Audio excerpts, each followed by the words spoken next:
May I please have your full and undivided attention? It is time for the Paranormal Rundown.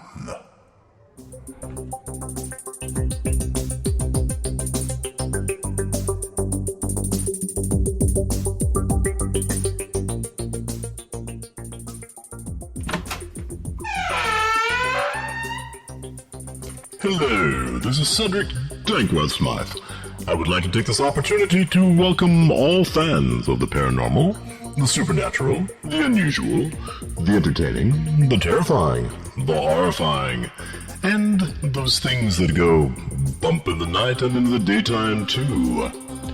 This is the one and only Paranormal Rundown, where the lads, the gang of nerds, choose from over 2,700 carefully curated paranormal topics.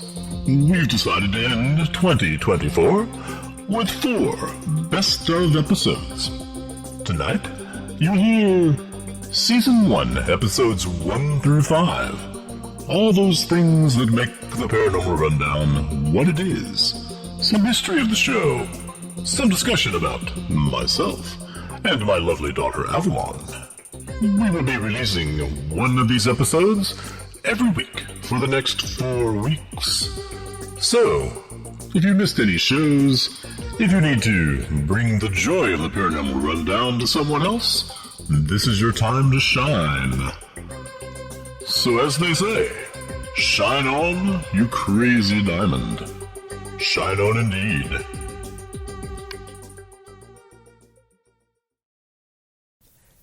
Hello, everybody. It is early December 2024. We haven't recorded a rundown in a while. When was the last rundown we recorded, Dave? Well, we released one on, I think, the 16th. So we were due for the first. We're running a little behind. Well, friend of the show, podcaster extraordinaire Chris James, hates it when people misuse the word decimated. Yes, he does. Decimated meant that the centurions, the leaders of the Roman troops, were disappointed in their troops for cowardice or for poor fighting or poor performance, and just the punishment was a collective punishment, and they would choose every 10th man. And if thus the term des and decimated. And the other soldiers would have to beat him to death. I've always wondered exactly how they did that. I mean, did they start with stones, just, pull out their gladii? Gladius was the sword they have, and just, because they don't talk about stabbing them, it was a beating kind of thing. So, since we released the last episode, J.J. Johnson has been in Japan, and I assume he's been safe and healthy. I haven't really heard that much from him. Father Michael Birdsong, our resident priest, has been dealing with tremendous levels of pain. My partner in crime here, Dave Griffith, has had bouts with serious neck pain, and I've had COVID. So we're a pretty unhealthy bunch. However, I'm getting better, Dave is getting better, and we decided it might be a good idea to make a best of the Paranormal Rundown episode focusing on Season 1. Dave has done yeoman's work, I like that term, yeoman's work, in pulling together clips from Season 1. And so tonight we're going to put those together and just say a few things about each clip. Yeah, and it started out as, hey, let's do a quick best of. We could pull an episode out of that, right? And then it turns out that I've got like 5 hours of, well, no, more than that. I've got really about 9 hours worth of audio out of episode 1. We have some long episodes, so we're going to do something different. Not just a normal best of. We're going to do 5 episode blocks, and we're going to run out an episode a week for the rest of the year. And it was a lot of fun. We're going to pull something from each episode, 1, 2, or 3 clips, about 20, 30 minutes at the most. And, we'll, even though we're not together as a crew, we'll just at least have something for you to listen to. And for those that are new listeners, this will give you a chance to hear some of the best clips out of our old podcast without having to go back and listen to all of them. Although I do recommend that you do, because there's some really good stuff there. Season 1 was a lot of fun. Well, do you remember the circumstances of the first episode? I mean, there was never the idea of this being the Paranormal Rundown. The very first episode, JJ called me one night and said, essentially, hey man, I ain't got nothing. I don't have an episode. I don't have anything to talk about. I just don't know what to do. He said, do you want to come on and just talk about anything? And I said, well, I got an idea. And I had been working on the whole idea of the rundown right at the time. And I was pretty proud because I think I had 108 topics. Yep, right around 100.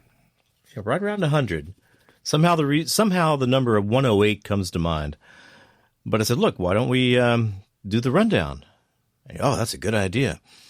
And he said, do you mind if we call in Dave? I said, yeah, call in Dave. The more the merrier. And so Dave comes in, and we did the rundown. We were thinking about clocks, and we were thinking about, the way they do things on game shows like Final Jeopardy. Don't they have the countdown music? Dun, dun, dun, dun, right. Dun, dun, dun. You have a certain amount of time to. So anyway, we were thinking about that. But the first episode was magic, and there really is no other word to talk about it. And I guess it's silly to talk about one's own work as magic, but it really did feel that way. I remember when we finished, we were all saying, "Wow, that was amazing." There is something to it. I know, yeah, it's what we do, so we're excited about it. But the feeling that we get when we have a really good rundown, it has worked our minds. We've each come up with ideas that the other hasn't heard, and there's an excitement to it. And I think that really shows in the show, in what you hear. And it is a lot of fun, and it is working your creative part of your mind. You're thinking of things that you haven't thought of that way before. And it's a lot of fun. I enjoy it. So the first topic that we're taking out of the first episode is crop circles. Right. So this is actually the first rundown topic ever. The very first one we pulled was crop circles. And it's not a super long clip, about 6 minutes, but it was interesting. And all right, so I believe in full transparency. I couldn't pull these clips. This particular bout of COVID I didn't feel as bad. I was just so tired all the time. So I would start listening to a clip, and the next thing I knew, I'd be asleep. And so Dave, did we sound awkward doing this first one, or did we fall into a natural rhythm pretty fast? I don't think it came off awkward at all. I think probably the first episode there was, and maybe even some in the second, there was maybe a little bit of hesitation of jumping in, right? Mm-hmm. We're not used to each other's rhythms in terms of speech and so on, right. But there certainly did not have any feeling of being awkward around the topics or what we would say to each other or anything like that. It was very, very comfortable. Okay, well, let's move on and hear what the very first Paranormal Rundown topic sounded like.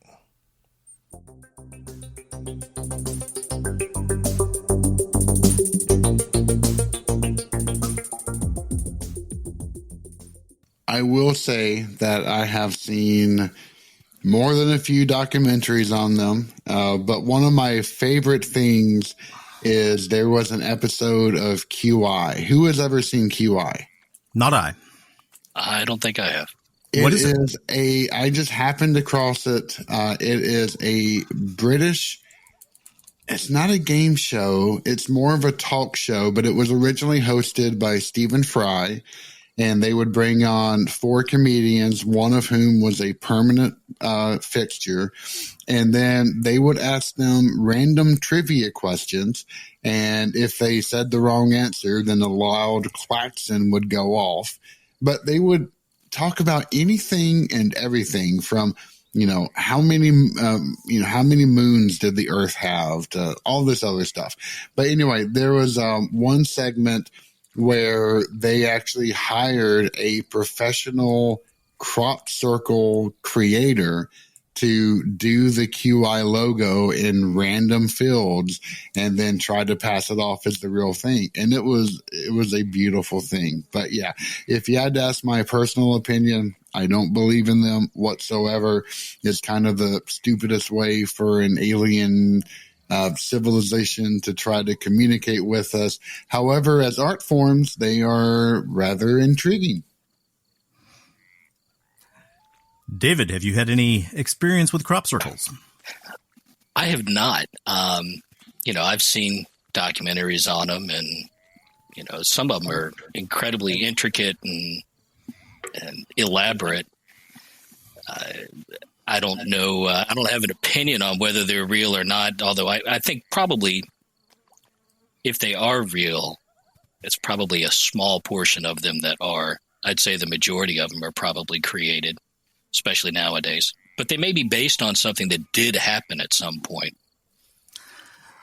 Well, let's see. I have actually seen a crop circle.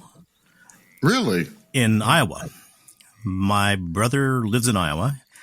He's a professor at the University of Northern Iowa, and there's lots and lots and lots of corn and wheat grown in Iowa. And there was a crop circle that showed up outside of Cedar Falls in one of the fields, and it was there when I was visiting him. So we went to see it, and it was pretty darn intricate. Got to walk around and see the actual bends in the stalks. And then I, being me, tried to replicate the bends in the stalks, and I couldn't do it. I tried holding them with my hand and then bending them over. I tried using my foot. I tried using a stick I found. I couldn't replicate it. They weren't really broken. They were just it was like the tissue had weakened on one side, and then it had laid over. And so I came away thinking, man, if these are all made by guys with boards, then they're sure better at bending stalks than I am. Now, I think a whole bunch of them are made with boards and guys with strings. But occasionally, I have seen some and read the history about them that seem to just push credulity on that. I can't see some of these, how they could have made something that complex that fast. Where the crop circle's not there on Tuesday, and it is there on Wednesday, and it's huge. It's a quarter of a mile long, and it's, hundreds and hundreds and hundreds of individual little circles and triangles. Now, I can't say that that's not possible, but it couldn't be done with 2 guys. So I put crop circles in the category of mixed. Plenty of faked ones, plenty of really silly faked ones, but I think there are some real ones too. I'm not denying that possibility because goodness knows I have no direct knowledge one way or the other. That's what it would seem to me. Like you say, there's some truth in it, and then there's probably a lot of faked ones. But I do think it's interesting, the idea of you're looking at it and it's weakened on one side. Somehow it bend without breaking. And I can't think, and of course I don't know corn or wheat. I can't think of how you would manage to do that. Well, I'm not a botanist. I don't know how you would do that. But if I see something and I can't replicate it, then at least that means to me that whoever did this knows something that I don't know. Right.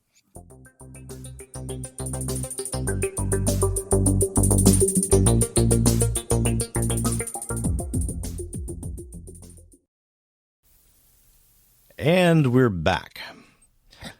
So when we do a rundown selection, we've pretty much always done 6 different possible topics. Yes. Yes. David Contrary to me trying to alter that. Yeah, well, Dave and I have had some minor disagreements about this, but anyway, it's been 6 topics. And sometimes some of the fun of choosing the topic is, especially Father Mike, because he has a very advanced and rapid chuckle reflex. So if you come up with a title or a topic that he's never heard of before, it just hasn't come into his world, I'm going to use the example of the African vanishing penis syndrome. Yes. You know, you'll just hear this chuckle.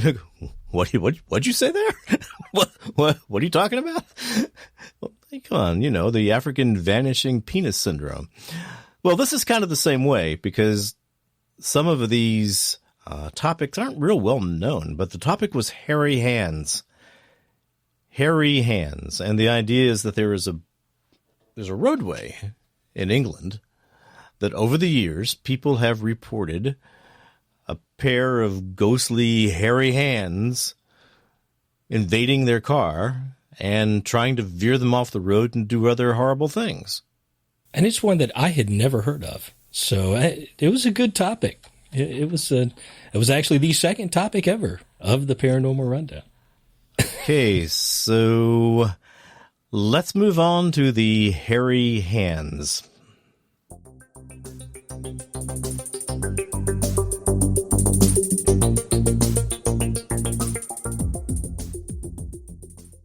I'm going to guess that at least one of you has never even heard of the hairy hands mystery. I've never heard of it. Is this the legend that would happen on the back road in some English shire? Right. The legend basically is that there would be people driving on this road, and that and a pair of hands would wrestle the car and cause it to crash, and that correct. Caused quite a few fatalities. Correct. Right. Right. A pair of hands, out of nowhere? Yeah, a pair of hands just apparently coming from nowhere. Not just hands, but hairy hands. Like, I don't know, Bigfoot hands or caveman hands or something. But yeah, that's the whole idea. People would report that suddenly their car was taken over by a pair of hairy hands. So, like, grab the steering wheel? Mm-hmm. Yeah. Huh. Mm-hmm.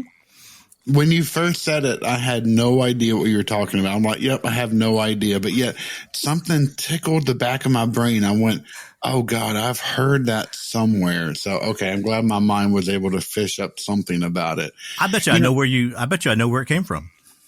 It came from some Discovery Plus show or something. Might have been that, but I bet you also when you were a kid, you had the Reader's Digest Strange World books. I did not, actually. I was wrong. The Time Life series went through a lot of different stuff, but I don't think that was enclosed in those, though. Okay. Well, I'll start since I know more about it than you guys apparently. It's just a very British thing. I mean, it's very weird. I mean, why would people report, well, I was driving along the road, heading out to my aunt's, and then suddenly there was a pair of spectral hairy hands controlling my car. That's a very strange thing to say. That is accurate. And that is the only thing that makes me think that there could be some credence to this. Just because it's such a random assortment of things all happening together. I mean, it would take someone who is, either drunk or high or probably a combination of both to be able to straight face claim that, yeah, a pair of hands came out of nowhere and, my car crashed. Have you seen the shows that, I guess it was the BBC that did them with, it wasn't Isaac Asimov, with Arthur C. Clarke. Oh, yes, with the crystal skull that was in the intro. Yeah. Oh, I love those. I would watch those all the time as a kid when they would come on reruns. They're all on YouTube. I love those shows. And like a lot of things on YouTube, some of them are broken up into 15 different parts, but you can go back and find them. My favorite part of those shows was they would head out to the British countryside, and they would find this farmer or this lady who was washing her clothes or something. And they would introduce her, today we're talking to Mr. Johnson Smythe of, it would be one of the strange British towns, like, something on something, Palmarth on Benedict. Oh, yeah.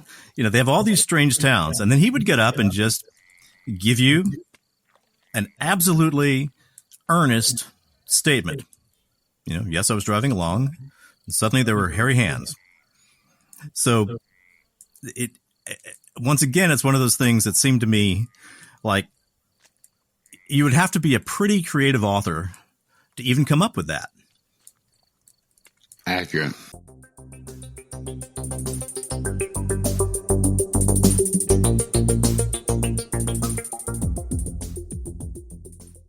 All right, so now we've learned all about hairy hands trying to run us off the road.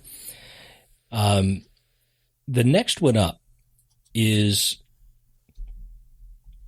a staple topic at this point for the Paranormal Rundown. I think we've hit it at least 4 or 5 times. And that's the Ouija board. And I think this is one of the great things about the Rundown is that, well, there's 2 aspects. The first is we'll get a topic and we don't mark it for deletion, right? We don't say, well, we've hit that. We never want it to come up again.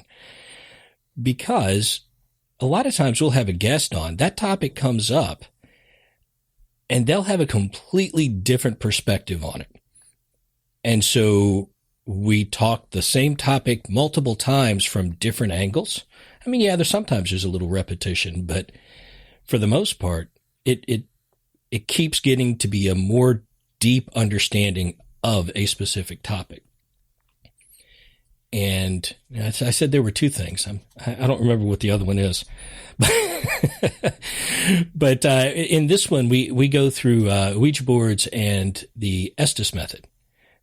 We have it goes into that. Oh, that's the other thing, is that a topic will show up because we do tangents all the time. We go down rabbit holes to the left, rabbit holes to the right, and it'll come up that way too, even though we've hit it as an official topic before. Well, plus we learn new things in the interim. Definitely. Sometimes we'll bring up a topic and we'll realize we kind of struggled through it, and all of us will go off and learn something new. Sometimes one of us has had experiences with that particular thing. I've had a Ouija board experience and have religiously avoided them since then. I know JJ's had something happen with a Ouija board. Yep. He both of you go through that in this one. Yeah. So I think this is probably one of our longest coverages of the Ouija boards, but we do hit it later on in other episodes. So here we go. Ouija board into the Estes method.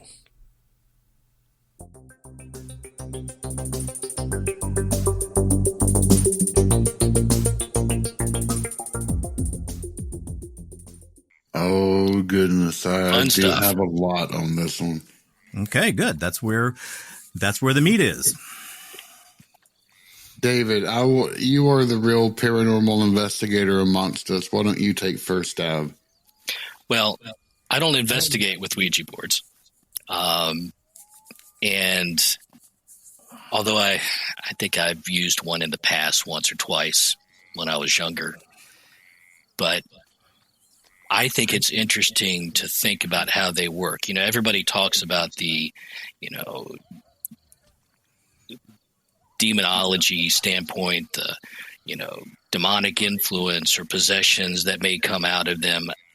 I don't know. I haven't dealt with somebody who's been possessed by after using a Ouija board, but I have heard explanations about how that could happen and why they're more dangerous than other investigation tools. We use EVP recorders, we've used dowsing rods, card decks. We've all kinds of different things to do paranormal investigating. So what is it that makes the Ouija board inherently more dangerous than those? And the thing that I have heard and thought through is, in order to move that planchette, you're putting your hand on it. Others are putting their hand on it. You're not asking that planchette to move on its own. The only way it's moving is through your movement. Now, you may say, well, I'm not asking it to control me, but I think that's sort of implied in how it works.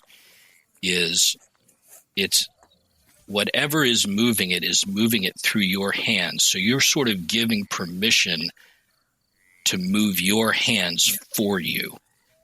And that is, if you think in terms of legal rights, which, some exorcists talk about that specifically, and some priests, you're giving a higher degree of legal right to use your body, which could give a negative entity permission to do more than speaking to my recorder.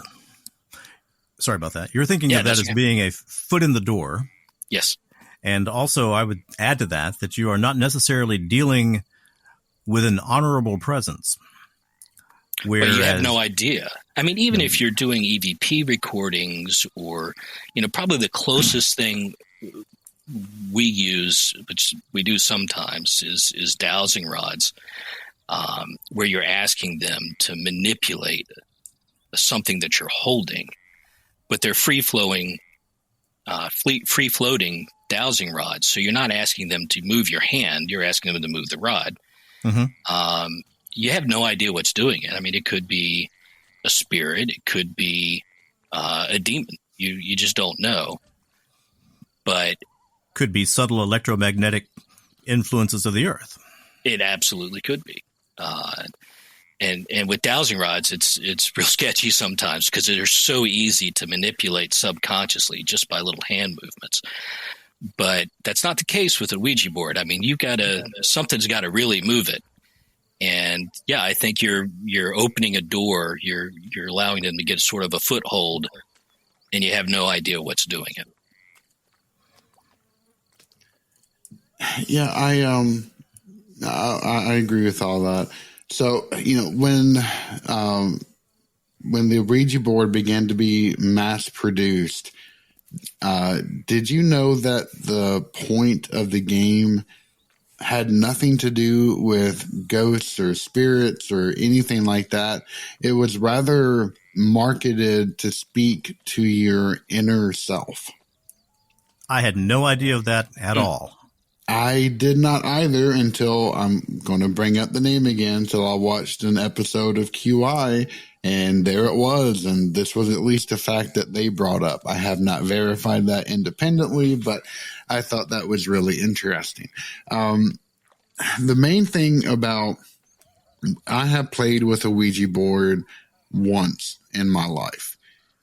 Nothing bad happened. It did freak me out, and I have never gone to that well again. However, I have heard a lot of hugely negative experiences that people have had. I think the Art Bell was famous for, never, always touching upon an experience he had with Ouija boards that drove him off from that. But he would never tell you what that was. Yeah, he never did. He never. I'm sorry. He never discussed it. He mentioned that, he had a witch send him a very ancient board, and that was the most detail that I have ever heard him go into that explanation. Same thing with his friend who, worked for a major airlines, and he always wanted to have him on to talk about his experiences with haunted airplanes. And of course, that never manifested either. But anyway, we actually, I got together with Brandon from Cookville Ghost Hunters, where we were talking about Zozo, the supposed demon of the Ouija board, which is complete bullshit. We pretty thoroughly debunked it on that episode. But yeah, I mean, honestly, to me, Ouija boards are almost the same thing as a method that a lot of modern paranormal investigators use called the Estes method. It's essentially opening up doors that you really don't want opened. There is a Japanese version of a Ouija board, which is called Kakuri-san, where you, on an A4 paper, you write out the whole alphabet in hiragana with a hi and ie at the top, with a tori, a gate at the top, and you play it with a juen, a 10-yen coin, which has a hole in the middle of it. And it's kind of like a homemade Ouija board, but you're inviting Kakuri-san to come in and talk to you. And even though it's a game that a lot of like middle schoolers and high schoolers will play, even in that game, if you do not correctly close it out and tell Kakuri-san goodbye and dismiss her, then you are inviting tons and tons of misfortune, if not death, upon your head. So, even in other cultures where Ouija type of concepts are in play, even there you find the same type of dangerous edge to it. For my own gratification, can you explain who Kikuri-san is? She is a spirit. I don't know. There are a couple of like named spirits in Japanese. You have Hanako-san or Hanako-chan, who's the spirit of the toilet. Who, if you invite her, then she will royally mess you up. You have Kuchisake Onna, the slit mouth woman, who will, is an ancient ghost who always wears a mask now, and then she will try to meet young men along the road at night and ask them if she's pretty or not. And if you answer wrong, then she'll either kill you or hurt your mouth just like hers is. So Kakuri-san is very much like that. I know there's a history to it, but I don't remember it off the top of my head. Have there been any horror movies made about that Japanese version of the Ouija board? There have been more than a few short horror tales. You can find that in like Tokyo Tales of Terror, which is one of the best. It's essentially Japan's version of the Twilight Zone, but the creep factor turned up to 11. That was actually, I showed one of the episodes on one of our Wednesday movie nights, the Shadows Sitting by Their Feet. Mm-hmm. That came from that series. But yeah, there's a few episodes in which Kakuri-san is featured heavily in that. Well, I will tell my two experiences with Ouija boards. First was that for some reason I got one for Christmas one year when I was 9, 10, something like that, and did not take it seriously. Did not have anything happen to me that seemed untoward, abnormal. It was just, at that time in my life, just a silly game that was made a little better than other games, but I tired of it within a week. So now, later on, I started hearing all kinds of, warnings about Ouija boards and what they can do to you. I've told you about my friend, and I'll use his last name because I have no idea where he is now, Gage, the one who was able to contact Father Martin. Mm-hmm. Well, he and I went to a pretty big Mensa party. Houston had a gifted children part of Mensa, and there was a local academician who ran that that part of Mensa. And so we go to this party, and there are these two kids there that are playing with the Ouija board. I estimate that they were 10, no more than 11 or so. And they were just giggling, because they were getting results from this board. When we walked into the party, suddenly that changed. And the board, over and over, according to these kids, started saying, disgusting person, disgusting person, disgusting person. And at this point, they're getting a little concerned. And so they say, who? And the board says something along the lines of tall, fat, loud, tall, fat, loud, tall, fat, loud, which perfectly described Gage.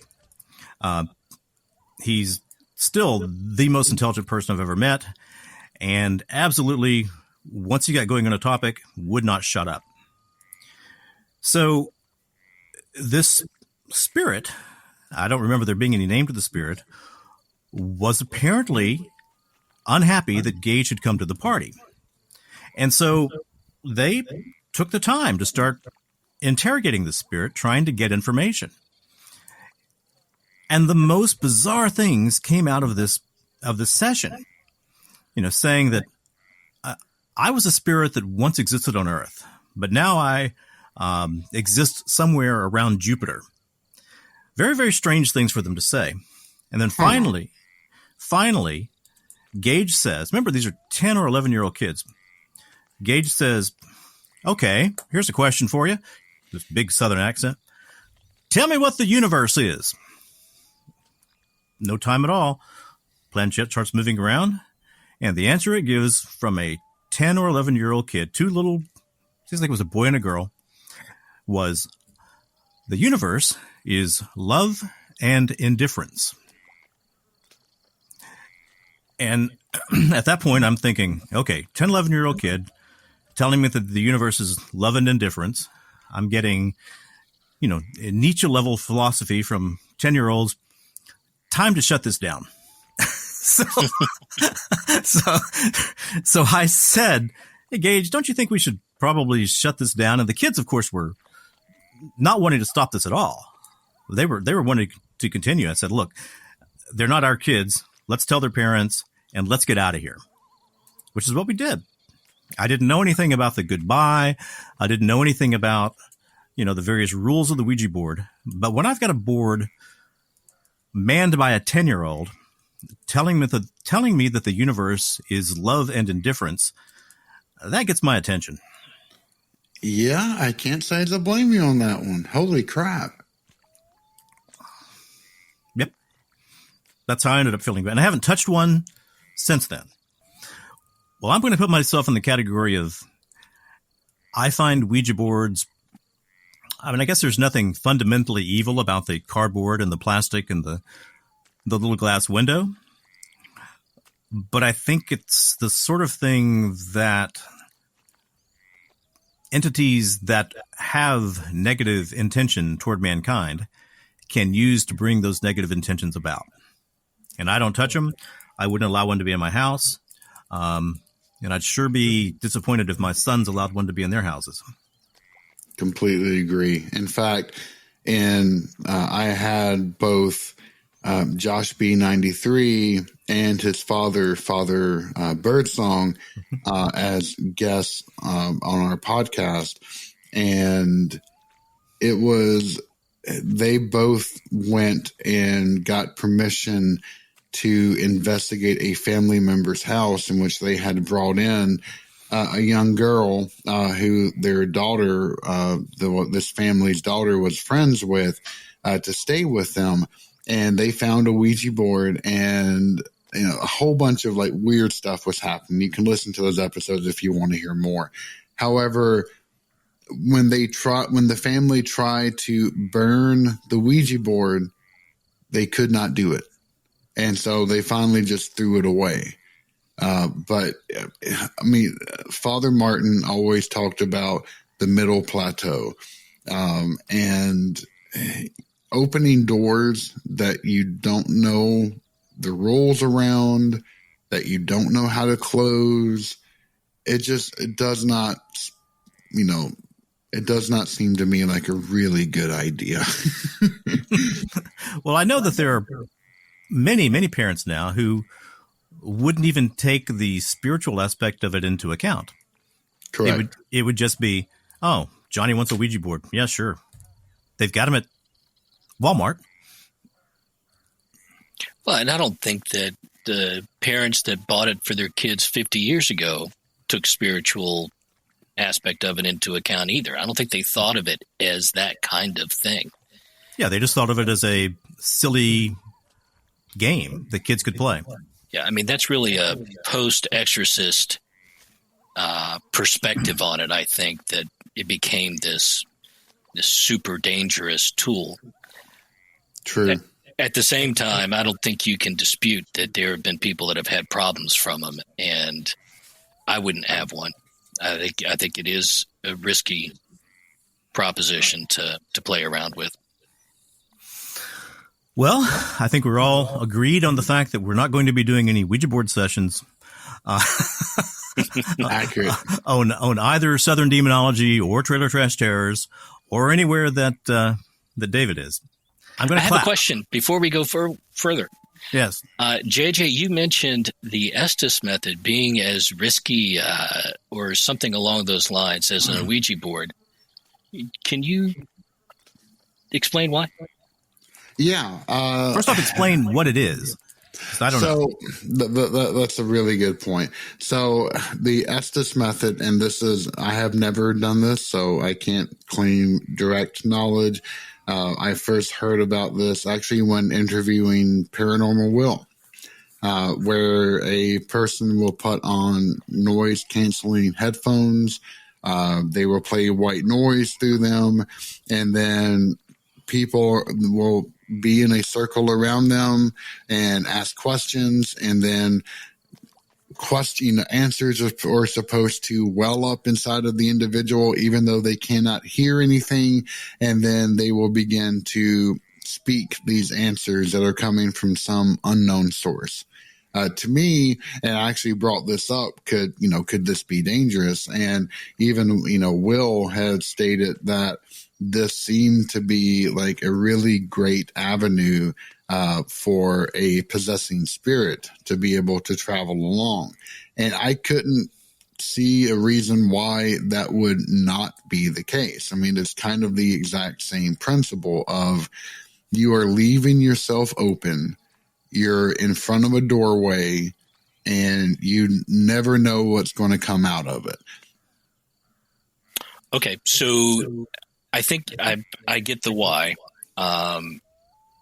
The Estes method, as I have used and have seen used before, was not using a white noise generator.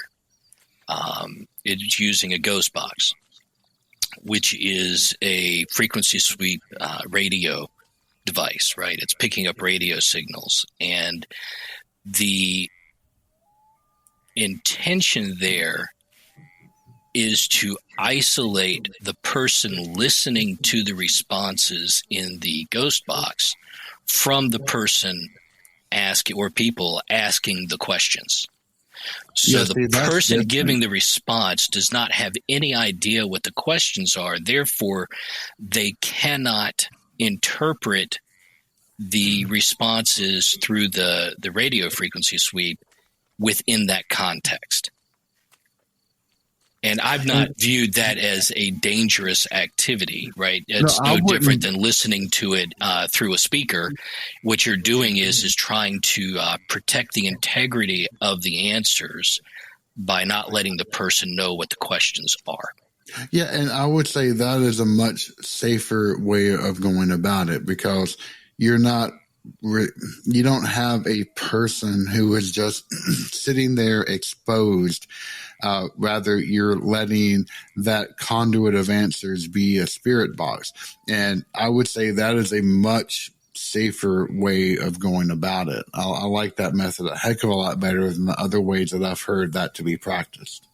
Yep, I think that makes sense.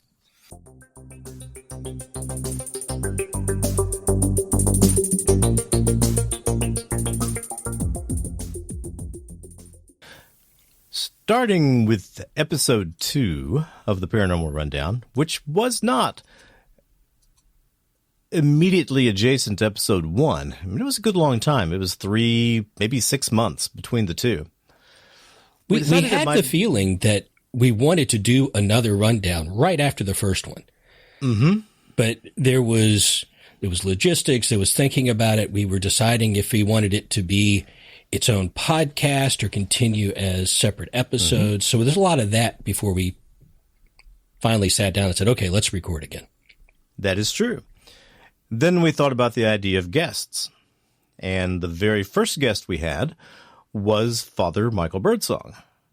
He had been on Southern Demonology discussing an exorcism case he had done. And also just discussing the whole idea of exorcism in general and demon attacks. So he came on and he had some tremendously interesting things to say. And so the very first thing he talked about was, I'm going to say it wrong just so that if JJ's listening to this, he goes, was Azazel.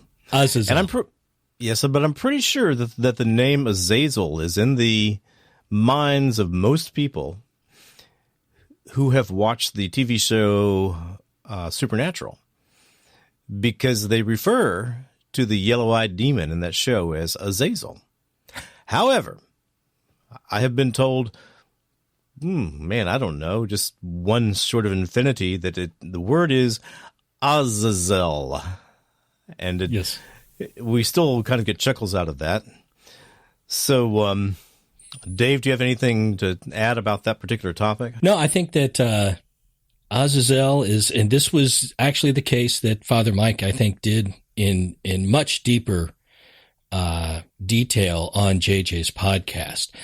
So it's definitely worth listening to that on Southern Demonology if you want to hear the full, hour-long, whatever it is, story. Well, he was experiencing a spirit that he felt to be Azazel at the time, was he not? Yep, that's exactly it. Okay, all right. Let's hit the old episode.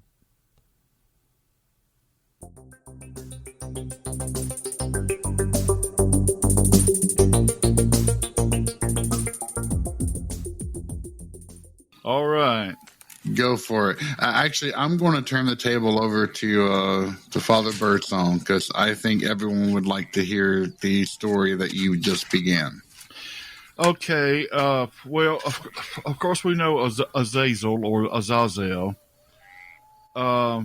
He is one of the main principalities. Of course, there's an order in the demonic kingdom. You have the ruler, which we know is Lucifer, and then the principalities from where Azazel comes from, and then we have what's called rulers. They're all bad, but I need to throw in there that there is an order. But several years ago, I was called to a home. This woman called me. She was in dire straits. Her 13-year-old daughter had gotten mixed up in Wicca, which is very prevalent right now in our nation. And I did not realize that until this happening.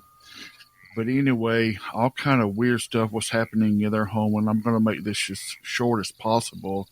I would really like for you guys to go back to listen to part 1 and part 2 of JJ's podcast. What was the name of it, John? Huh? The Kingdom of Hell. That's it. Yep. That's it. But to make a long story short, I was called, and we wound up in a full-blown exorcism of a place. And then we did a exorcism of a person, but it was not direct. There is a rite that you can do if a person is not there, and thankfully it worked. The young girl is a very vibrant, beautiful young lady these days. But anyway, I had to actually tell everyone in the house to leave, to go outside, to where it was just me and my authority. It was actually my canon theologian that was with me. And the Spirit of the Lord gave me a word of wisdom at that time, said to look under the bed. And we looked up under the bed, and there was a tote of some things that belong to the young lady. And she had drawn a picture of Azazel, and it was to a T. And at that point, as many of you may know, it gave me a point of reference as to who was in authority over this home at that time. And it is a very, very powerful demon. You don't play around with this guy. And when you jump into modern religions as witchcraft and paganism and things like that, you're really opening that door for this guy to come into your life. And it is very hard to get rid of. And that's another time in my personal life in doing battle with this presence that I became physical ill.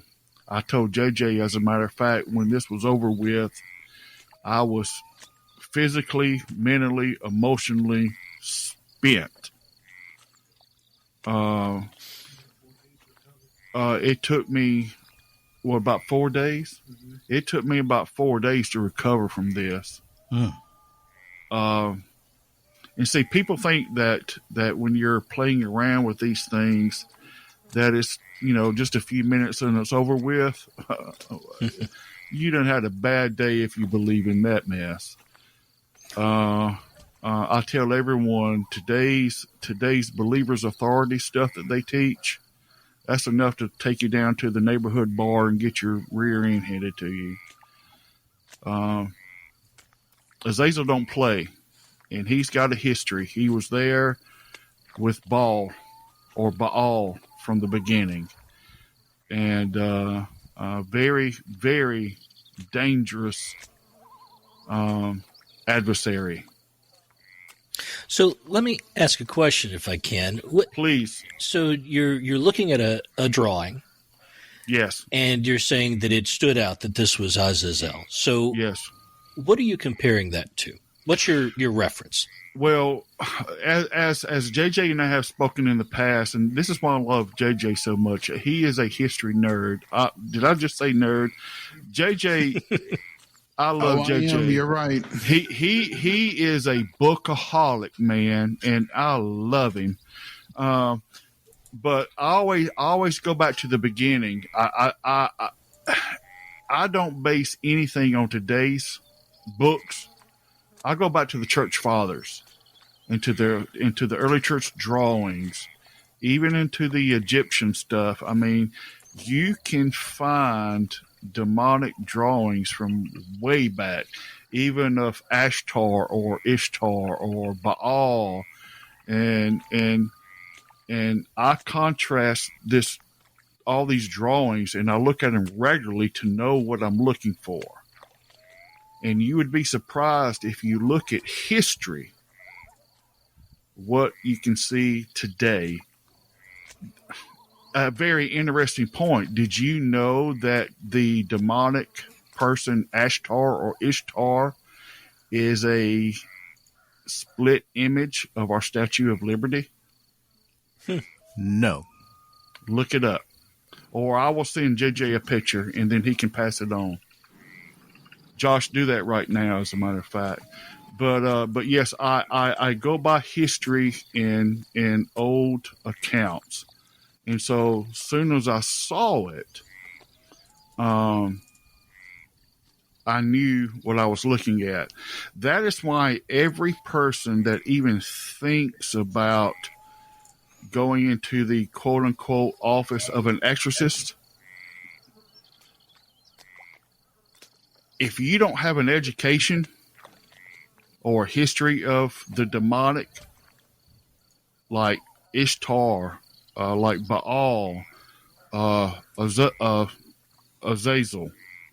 so on and so forth. I mean, there's so many we can name, but you got to know what you're looking at. You got to know who you are coming up against. You got to have an education. You just can't go out there thinking you know it all, because you don't. These things are real, and they will kill you physically. May I ask some prosaic questions? Yes. So you found this drawing. Were there other drawings by this girl, or? No, because when you come against a principality like Azazel, he represents so many. Okay. But he is the head, if you will. Let's just say in America we have governors over certain states, right? Correct. He's the governor. So okay. Anything below him really doesn't matter. Right. It's kind of like the old analogy, like how do you kill a snake? You cut off its head. In the South, we grab a garden hole and chop his head off. Yes, you do. Know?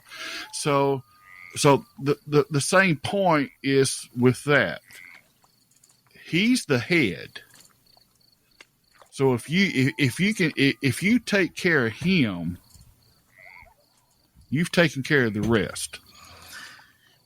All right. He is what matters at this point. Certainly when you were dealing with this young girl. Exactly. Mm-hmm. And so if anything comes up after that, yes, you need to deal with it. But that's a whole nother podcast about the after effects. Maybe we should talk about that one day, the after effects of exorcisms. I think that's a perfect podcast. Absolutely.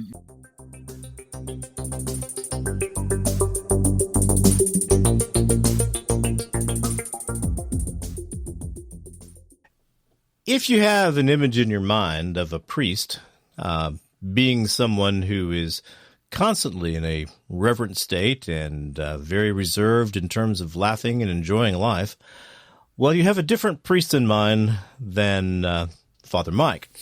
No doubt. Father Mike loves a good joke. He loves a good laugh. And the topic came up. Was this an actual topic? Or did we have... No, Did we go into this from a rabbit hole?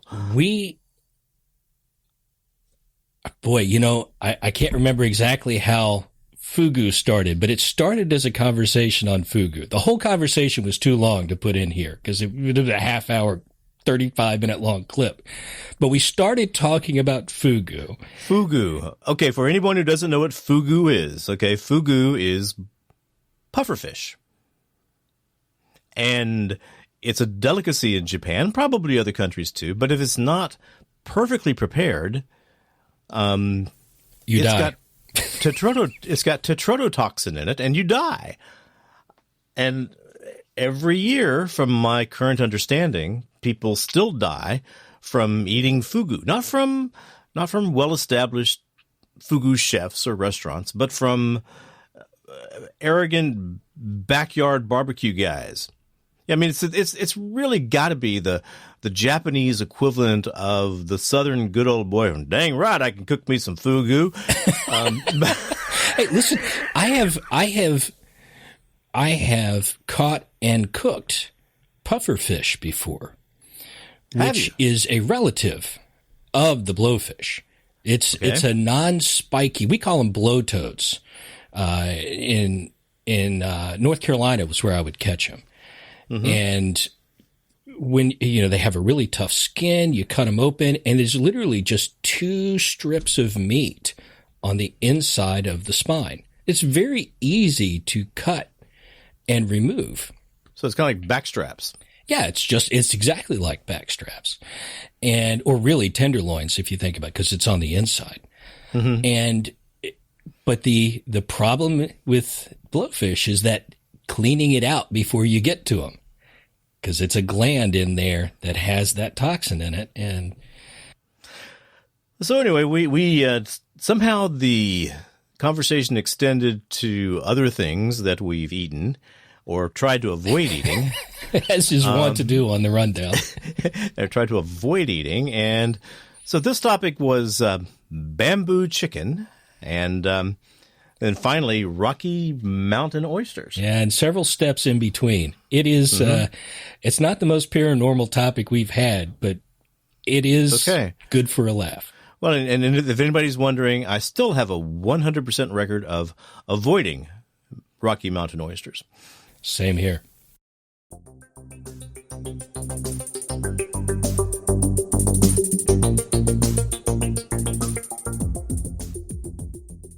Guys, I got a very interesting story with you about food. Oh, please.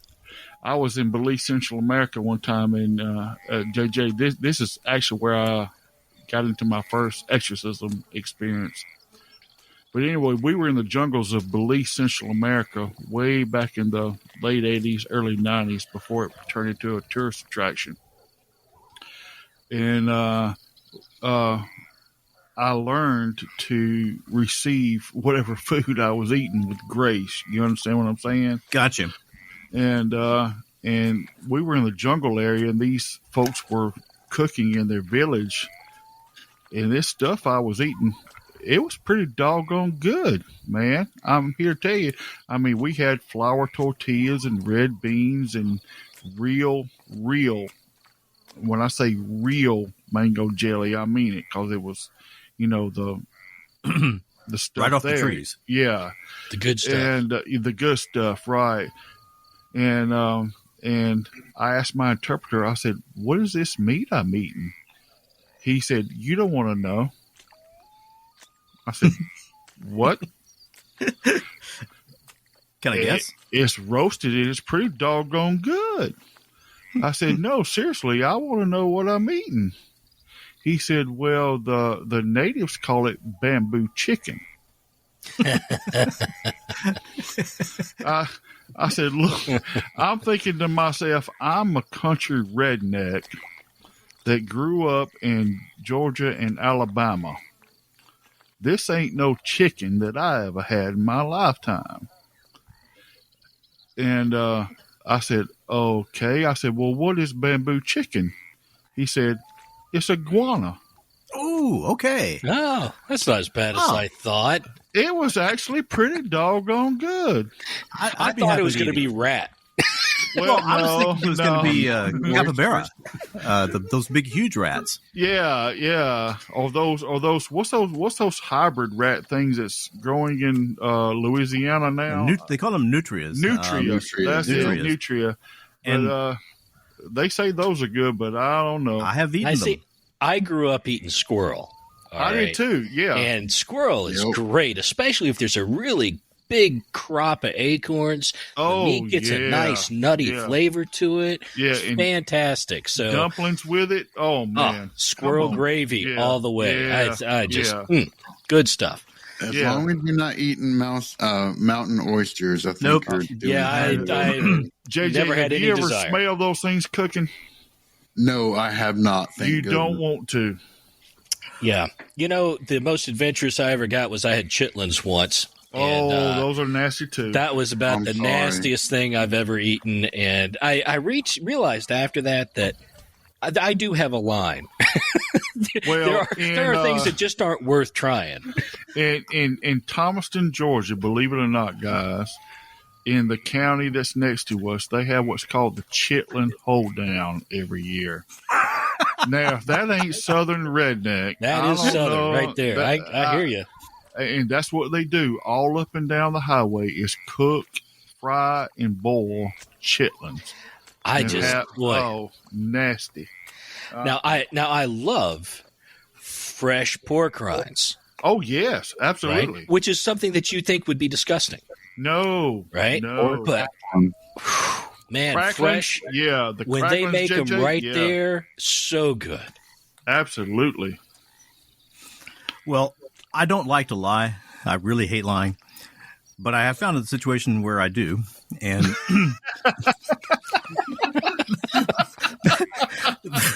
that was back when I was doing a lot of business traveling. Because there's always some jerk with the business group.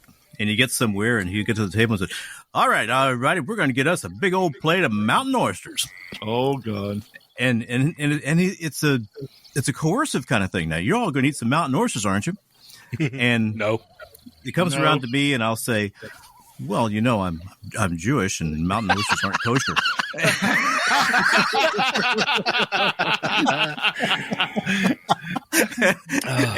And they never do fight with that. I can't eat those.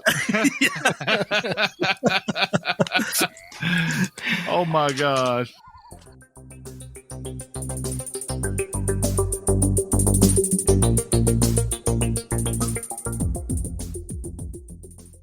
Okay, so our next clip is from this is all season 1, but it's episode 3. Episode 3, we had our second guest. That was Anna Maria Manalo. She is an author of paranormal books, and she has some lifelong experiences with the paranormal herself. And it was a very interesting episode. A lot of it was, the second half was really focused around her current book that she was writing and giving some of the back history for that. Not a typical all over the place rundown in terms of topics, but definitely some interesting conversation. But in the middle of it was a story about cockroaches. It was a great story. And not like a funny story about cockroaches, right? It is what I would definitely place in terms of demonic activity. And we talk about that in there as far as what we think was happening and so on. And it's definitely worth a listen. Well, to me, I mean, it's one of those stories that really gets under my skin. One of two reasons. Isn't there a disease where you think you've got bugs under your skin? Yes, there is. Yeah, that's one of the, there's Morgellons syndrome, but that's also one of the features of DTs, delirium tremens, where people withdrawing from alcohol believe that they've got bugs under their skin. Very, very rough thing to go through. But it's one of those things that sort of straddles the possibilities. I mean, she was living in the Philippines at the time, I believe. Yes. Okay. And I've not been to the Philippines, but I know people from there, and they're talking about how hot and wet and humid it is. And I can imagine it's just a paradise for cockroaches. Sure. But cockroaches normally don't behave the way that she talks about cockroaches. No, they definitely don't. This was a swarming event, and cockroaches don't swarm. They're not like carpenter ants or termites or anything like that. Right. And there are definite paranormal aspects in terms of how it ended. Absolutely. And the interesting thing about the story is that there were multiple people there. This is not a I had a hallucination or a bad dream or something like that. This is a multiple experiencer event.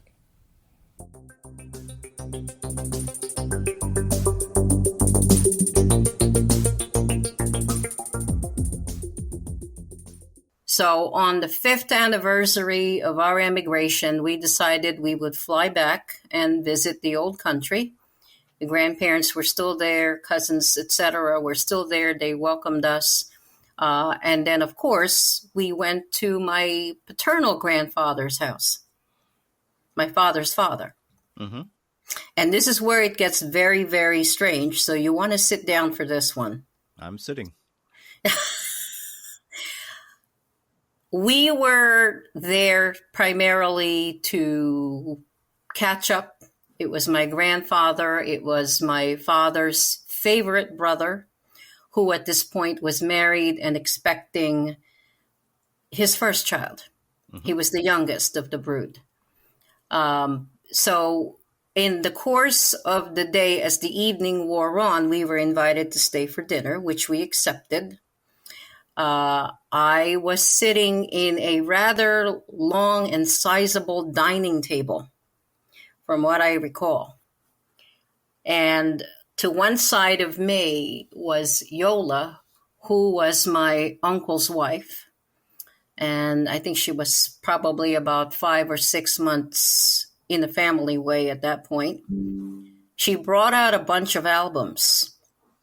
Way back in the day, you just don't save it on your cell phone. They're actually physical pictures.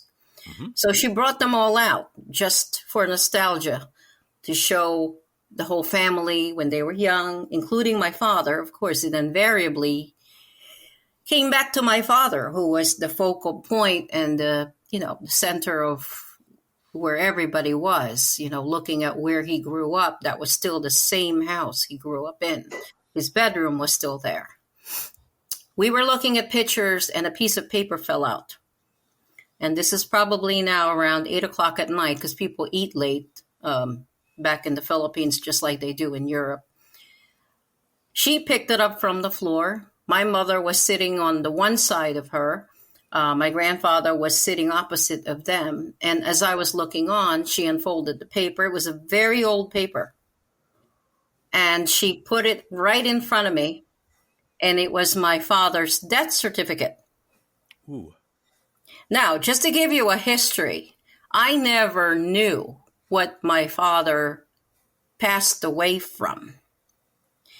I've always told my friends in elementary school, oh, he drank a lot and he died of some kind of liver problem. Okay. Or I'd make an excuse, he smoked a lot and then he had a lung problem. I never told him anything different.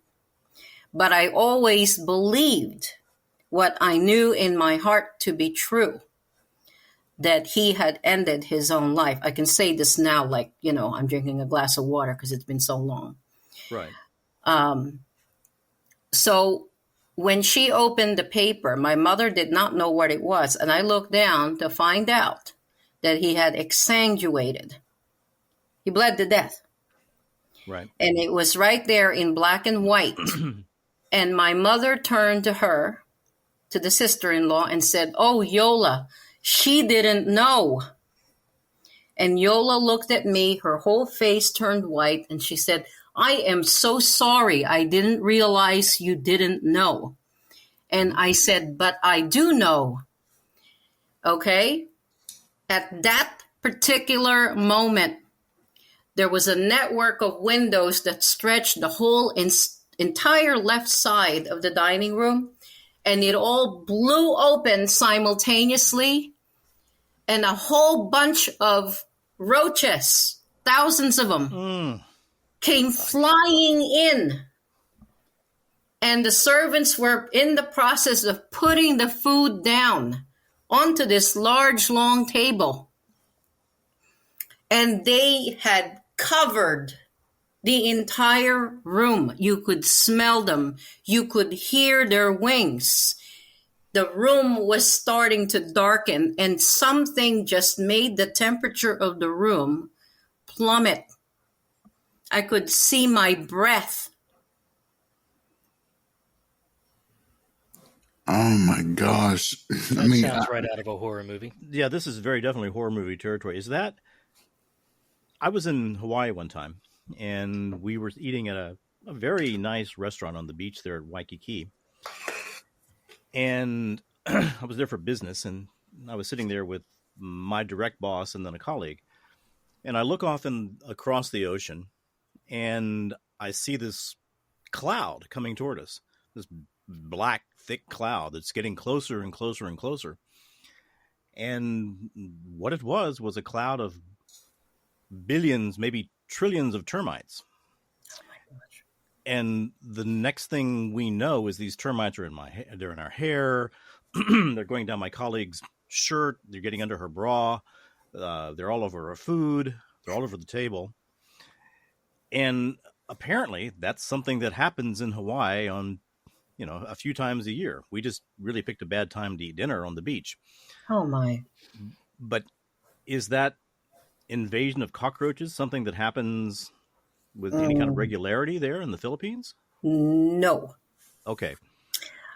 We do have them, but not to this extent. And this is a very, very, this is a neighborhood of people who were very much into their aesthetics and, their paintings and making sure that their trees are trimmed, that type of environment. Yeah. And two of the women that were helping to serve came out with brooms. And my mother stood up. I ran towards the top of the steps to try to escape it because they were flying all over. Oh, yeah. They were trying to hit them with the brooms. This is over the food. So some people were clambering over the table to cover the food. And my mother said, "Stop. In the name of Jesus Christ, you are not welcome here." Good for her. And suddenly they were all gone, like as if they'd never been there. I can't think of a natural reason. What you're describing, Vic, is like when termites will swarm, right? Carpenter it's a natural process there in Hawaii. She's not describing a natural thing. I don't think cockroaches swarm. You don't have colonies of cockroaches. They scatter, they don't. And Asiatic cockroaches, I mean, they are just nasty in general. I mean, they fly, they get all over the place. I know that at least for Japanese, everyone is just terrified of them. They call them, the term is kokoburi, and no one wants to be even near one of the dang things. I could not even imagine what a horde of the bloody things would be like. I can't. I live in Florida. We have palmetto bugs. They fly. They get really big. Those big 2.5 inch guys. Yeah. But they don't swarm in clouds. That would, I think my wife would be like, "Okay, we're moving to Alaska. I'm done." Well, Anna Maria, I'm asking an amazing story first off, but a little clarification. Yeah. It was not a situation, you're not describing a situation where once they landed and figured out that, there's not really any food here, this isn't where I want to be, they kind of slowly drifted out. You're talking about something where they were just suddenly gone. Gone, yes. And here's a question about that. I'm assuming you're saying people were cleaning them out with brooms and everything else. So I imagine some of them got squished. Yes. You would Were think there that there would leftovers be of the squished ones, or were they gone too? the only thing that got disrupted was the crockery that was holding the hot food. Wow. There were no evidence of any of them in the food, on the table, on the chairs. There was nothing in my hair, whereas they were trying to get in my hair. Wow. They were up on the ceiling. They were up on the window jambs, and suddenly they just spontaneously disappeared. So do you think that was I mean, if someone said to me, "Okay, here, Victor, read this article and tell me what you think that is." Well, first off, my real answer would be, I don't have the slightest idea. But if they insisted, I would say that it seems like a demonic induced hallucination, which is kind of what you see in a lot of horror films. Yes. And it has to be a collective hallucination. Hallucination, right. Yeah. But my grandfather didn't know how to explain it. He was totally humiliated and embarrassed because it suggested that he wasn't keeping a clean house, because roaches are usually an infestation of, a different variety, obviously. Yeah. But, people were wondering, and everybody had lost their appetite for obvious reasons at that point. There was a malignancy, a feeling of real heaviness in the room when they came in. And it got dark in the room. And then suddenly there was light again. They were gone. There was light again. Amazing. Have you seen the movie Constantine? No, I have not. Dave, do you know Probably this? for the best. What's that? It's probably for the best. Oh, Well, I completely disagree. But I like the movie a lot. But there is he doesn't like Keanu Reeves. That's why. But there is a scene in that movie where there is a demon. Okay, it's describing a situation where demons are walking the earth and they don't have the right to do so. But Keanu Reeves is attacked by this bug demon, not made of one bug, but billions of bugs. That describe it pretty well, Dave? Yeah, that sounds about right. Yeah, it kind of sounds like that's what, unfortunately, your family ran into. And it never happened again, thank goodness. Yes. Yeah, nobody's complaining about that. I don't think most people, when they run into something such as a haunting or some psychic phenomenon, I don't think they're generally seeing things. I do think they are generally feeling things. I have noticed, and Dave, maybe you can talk about this, that photographs that are supposed to actually be of ghosts rarely show a full body. They show just parts of the body, snippets of the body. And if they show something like a face or a head or shoulders, those parts of the body are much smaller than real life. It's like they simply don't have enough energy to manifest a full figure of the regular size of a human. So I think probably the most effective way for them to work is to manifest that emotion, that feeling, that awareness of dread and something being wrong that you were feeling. I agree with that. Yeah, I from my perspective, you classify first. I would classify two different things, right? So a haunting, just sort of spirit activity, is definitely very different than demonic activity. At least from my own personal experiences, and in having experience at night in bed with something demonic attacking me, that's very different than dealing with a haunted location that's got some, friendly little ghost to it, right? And I think the way that they work is different. I mean, maybe the physics behind it are maybe the same. I don't know. I haven't seen very many really good photograph evidences of either case. I have seen things visually that other people have seen on paranormal investigations, mainly dealing with, something, a light that shouldn't be there or something like that. I've never seen an apparition myself, but my wife has. So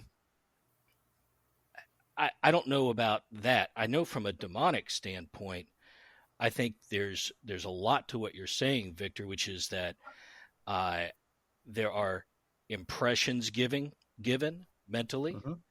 I know that one of my experiences, not only did I see it, but I could feel it. And I pushed it away. My arm kind of went into it, but I could feel some sort of energy field there. My whole arm hurt the next day. So there's something physical to it. That wasn't just an impression that was given. I actually had a physical reaction that lasted beyond the experience. But I could certainly see an explanation of a mental image being given to you that you're seeing something. And it could be done, well, we've had this conversation, Victor, with some of your experiences, the idea that it could be broadcast almost to multiple people in a room, which would be something like the cockroaches. You know, Or were they everybody forgetting actually what the there actual procedures physically? Probably not, especially if there was no, dead bugs left over after squishing them, right? So was there some manipulation of light that made it appear that they were there? That's possible too. I don't know. We've talked about some exorcists talk about demons being able to manipulate light so that it appears that something is real that's not. I don't know. Lots of possibilities. But I think when you look into the negative demonic side of things, I think there are more possibilities that are a lot different than just Casper the Friendly Ghost who likes to hang out in his old house. No. Well, the other thing too is, I mean, the more frightening possibility than just light or shadow or hallucinations is if you take the model of Baal-Zebub, Lord of the Flies, then maybe there were real things that are, the sacred animal to whatever beast happened to be occupying that room.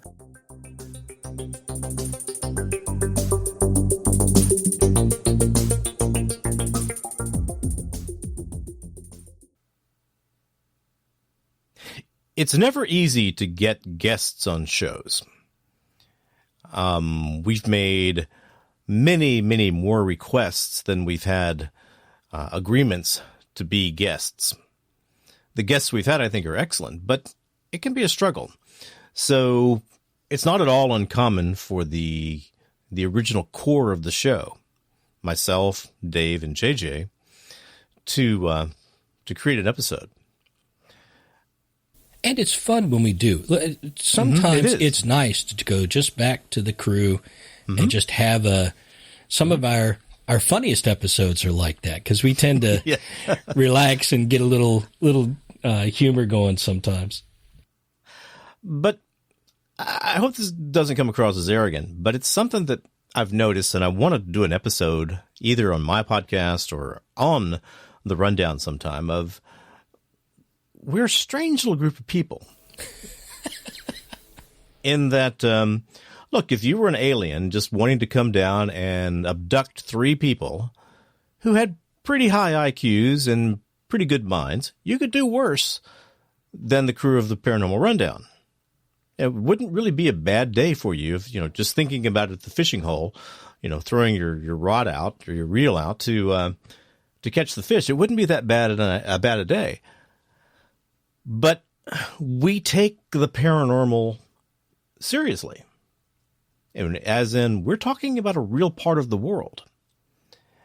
And one of the things we continue to try to get is somebody who's a serious atheist, a serious reductionist, someone who thinks that this is all hooey. And they don't want to talk about that at all. So sometimes we come up with topics that are statistically interesting to the scientific mind. And this next one is what finally we came to talk about as the 100th monkey effect. And I don't believe that's our term, but that's what we're referring to it as. Dave, you're giving me that side eye. Did I say something wrong? No, not at all. No, you're right. It wasn't our term. I just wanted to fact check you on that. Yeah. But it's talking about how when an idea's time has come, it will show up all over the world. So when it's time to railroad, people will railroad. Okay, meaning that all the technology is there in place, and lots of smart people are going to figure out how to use it. So Elon Musk, he came up with rockets that could be reused. Most of the governments of the world looked at that and said, no, we're not going to go that route. It's too expensive. It's too dangerous. We don't know how to do it. Well, a lot of other people said, ooh, that looks pretty cool. Let's make our own rockets that we can reuse. And by this time in 5 years, you're going to see a dozen companies with rockets that can go up and come back down. It'll be quite common. Yeah, I think there's two aspects of this, and we touch on both a little bit in the conversation. But one aspect is the world has created the infrastructure that supports the new idea, whether that's railroads, and that's what you're talking about there. There's also this aspect that I brought up. We didn't get into it as much, but it's about the creation of something. There's this concept that once you've created something, it is easier for someone else to create it. Absolutely. And it's not because of infrastructure, it's because that idea has been brought into the world.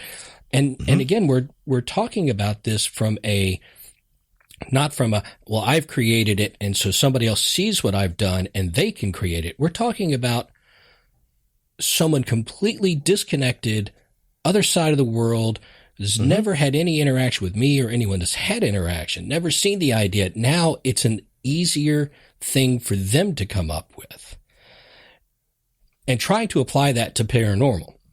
Right. If you wanted to talk from a Jungian perspective, it's like a new archetype has been created, which is now part of the shared consciousness. Yes. Yeah, it is part of that shared consciousness idea. Right. And I think all of us on the Rundown, take these ideas very seriously. I know I do. So the reason I'm going this route is because if you are that 100% skeptical atheist out there who would love to tell us why we're all a bunch of dummies, man, we would really like to have you on the show.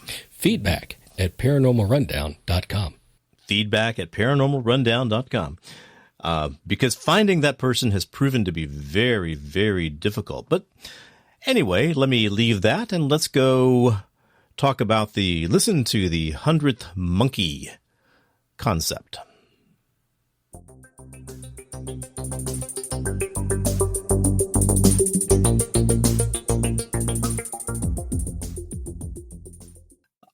All right. Go ahead. I got one last thing, if you don't mind. Oh gosh, no. It's something that we don't have to bring up now. We can stick a pin in it and come back. No, we're bringing it up now. Point. But it's actually to tack on to both what Dave just said and to go back to this idea of shared stories. And that is the repetition of certain ghost stories across not just a region, but the entire world. Absolutely. Cross cultures. Yeah. Cross cultures. It's fascinating to me. And the one that always springs to mind is the girl who is looking for a ride. The woman in white, or the damsel in distress, the hitchhiker who gets in your car and then disappears. And yes, I heard this story. I still remember it. I was at my Uncle Larry's in Hickman County. I was with two of my cousins, Maria Lynn and Carrie Ann. And Maria, who was a couple of years older than me, she told us this story, and it freaked me the hell out. And it's always been a near and dear favorite. But over the years, I have seen this story retold in Jakarta, in Japan, in India, across the U.S.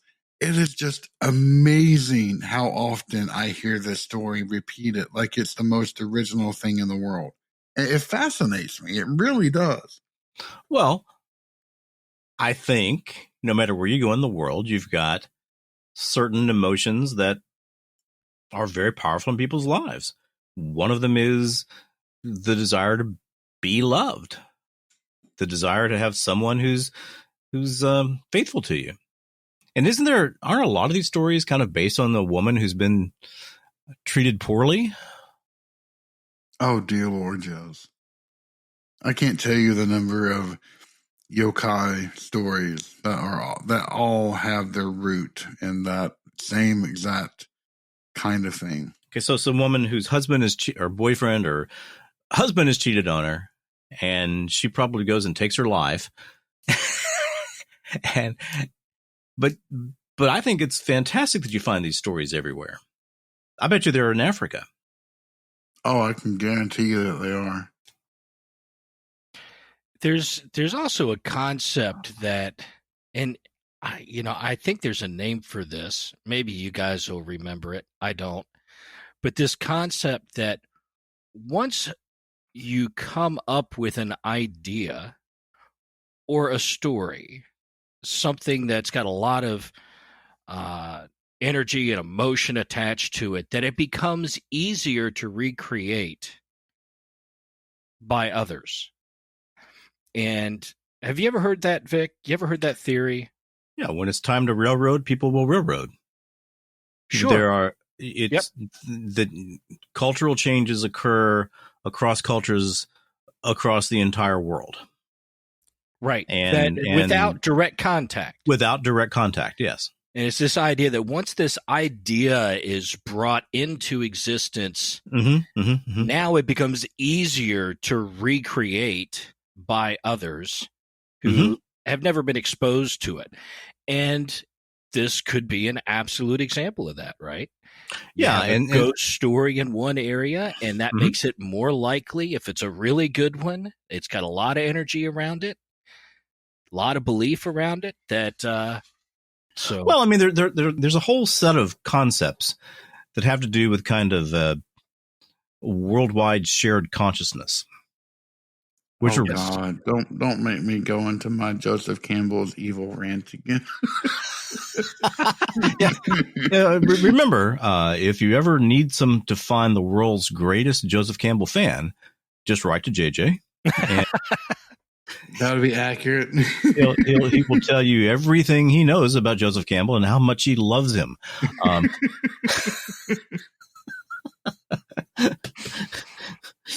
There's the what's the thing? The 100th monkey conjecture. And let me look up 100th monkey. 100th monkey. 100th monkey effect. 100th monkey effect is a hypothetical phenomenon in which a new behavior or idea spread rapidly by unexplained means from one group to all related groups once a critical number of members of one group exhibit the new behavior or acknowledge the new idea. 100th monkey.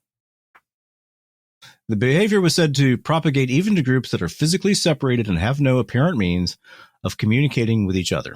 There you go. So it's that same concept. It's that same concept. Very interesting. And of course, they go through, and I believe if you were to look on the full Paranormal Rundown list, I believe I've got the 100th monkey concept on there. Okay.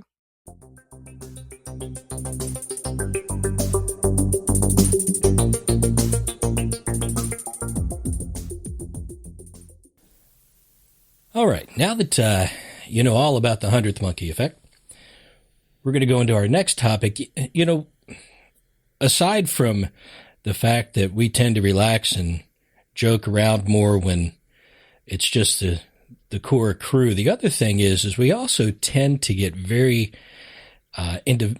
deeper into topics than we do with a guest. I mean, we tend to go with the route the guest wants to go in terms of how deep, but boy, we like to really get into some of these topics. And the next one we really did, and it's about the Antichrist. And the week before, or a couple days before this, recording this, Vic and I had done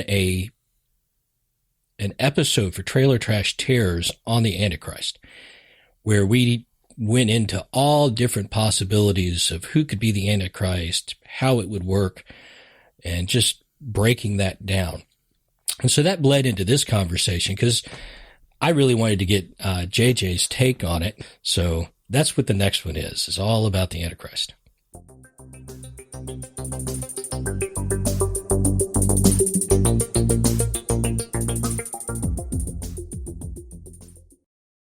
Now, JJ, have you heard the last episode that that Vic did on the Antichrist?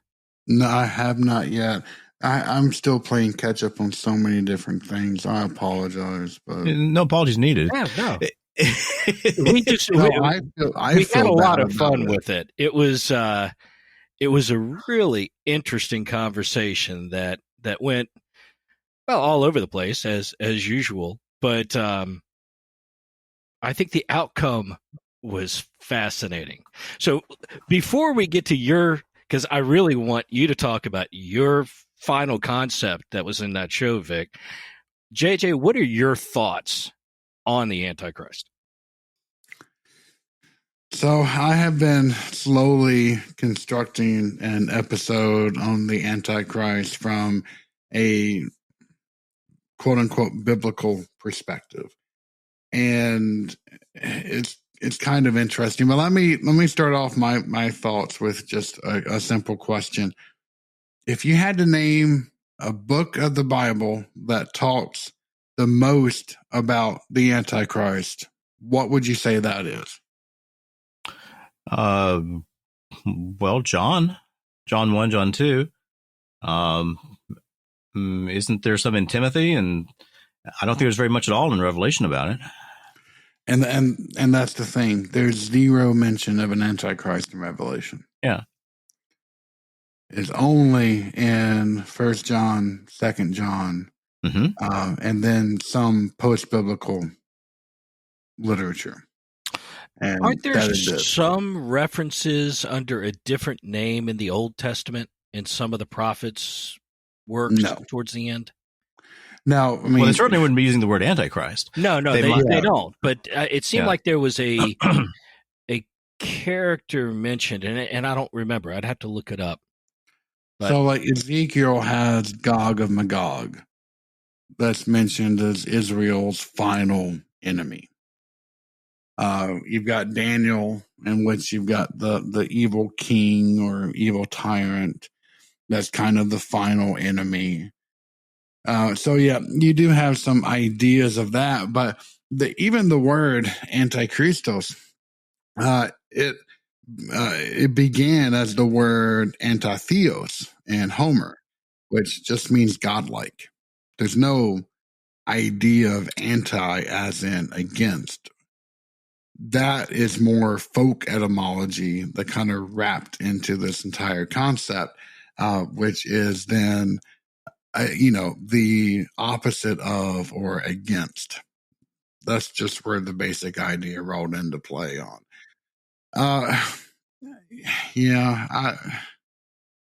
There's so many like stupid, and I'll be the first one to admit that I am not a Christian scholar. The further down the academic rabbit hole that you happen to get shoved down, the more specialized you're forced to become, because there's just an absolute plethora of source material and secondary material that you have to know in order to know what the heck you're talking about in any reasonable form. So I was firmly in the Second Temple Judaism kind of bucket, and I rarely deviated outside of that, besides a few classes. So yeah, I mean, besides kind of these overall hits, that's kind of where my knowledge of the Antichrist begins and ends. Well, so I'm not a fan. So is it not fair to say that the reference to the beast in Revelations is not sort of assumed as the Antichrist? Are you saying that's not the Antichrist? In much of Christianity, it's definitely assumed as the Antichrist. It's assumed to be, but so the idea of the Antichrist didn't really kind of pick up until after second century. Mm-hmm. Within that time period, these were just viewed to be enemies of God, but it was not meant to be an antichrist per se. Uh-huh. But in modern or even a medieval to modern retellings, those all kind of got blurred together. Whatever that word means, Antichristos, whether it simply just means those who refuse to confess the divinity of Christ, those who work actively against Christ, whatever. The current modern view of the Antichrist is as pretty much as an individual that has tremendous power in the world, tremendous abilities, and is capable of solving many problems at the expense of total fealty and slavery of people. Is that close? I think that's what it has come to mean. Yes. What it has come to mean. Okay, so I guess I'm talking about the current cultural interpretation of the Antichrist. Yes. Well, so back to the beast then. Mm-hmm. So if the beast isn't the Antichrist, then let's just talk about the beast and Revelation as a whole, because that character is what we talked about a lot in your show, Vic. Where we discussed that's what's in people's mind is the creature Satan's that's champion on Earth who is leading the charge, consolidating the world under one power for the purposes of following Satan. Whatever that is, whoever that is, the beast, that character. So JJ, what would you think about that just as a concept? That's scriptural. It's written. So in terms of the figures that are often confused as to being the Antichrist, in Revelation, you've got the dragon, also called the old serpent or Satan. And then there were two beasts, not one. There is a beast, which was never identified, just the beast. And then there was a second beast, which is the beast of the land, also called the false prophet. And I think it's that illusion of the false prophet that has been rolled into this entire mythos of the Antichrist that we identify. Well, anytime after the second century has been kind of the identifying mark of what the Antichrist is. Well, I tell you what, I think we have to rein this back into one last thought around the Antichrist. Okay, you call it. So the one thing, and JJ, you mentioned this earlier on about people misunderstanding and worrying about barcodes. But the one thing about that we talked about in this other podcast was the idea of the mark of the beast. And the beast, who could be the Antichrist, and having to do with technology today. And Vic had an idea, and I absolutely loved it. So, Vic, tell him your idea.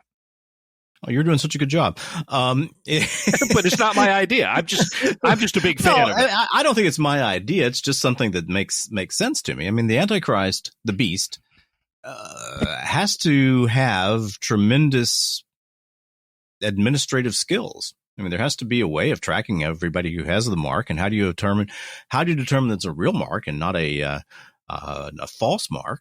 And how do you determine everybody who's actually declared fealty and all of this? And really the only thing capable of doing that is some kind of Skynet, artificial intelligence computer system that's capable of understanding every bit of humanity. I mean, to me, that's the natural culmination of all of this. I mean, if you think about everybody who's been accused of being the Antichrist, let's just go through them. Okay. I mean, let's start with Napoleon. We can go to Hitler. We can go to Mao. There are people who called Pol Pot the Antichrist. There are people who called Saddam Hussein the Antichrist. Don't forget Donald Trump. Don't forget Donald Trump. Don't forget don't forget Barack Obama. Don't forget King Charles. Don't forget Queen Elizabeth. Anybody that Well, you can't forget what the actual number comes from, which is Nero. Nero, yes, of course, Nero. Yeah. Yeah, you're right. Yeah, Nero is that's the original beast number. But see, all of these candidate antichrist had a problem, and that's that they're human and they die, and they can, for a short period of time, they can accumulate a tremendous amount of power and capability, but in the end, they're just humans. They're not, given my view of what the world is, capable of being more than just an antichrist. In a long string of antichrists. To get to something that really has the capability of controlling the world like that, you need Skynet.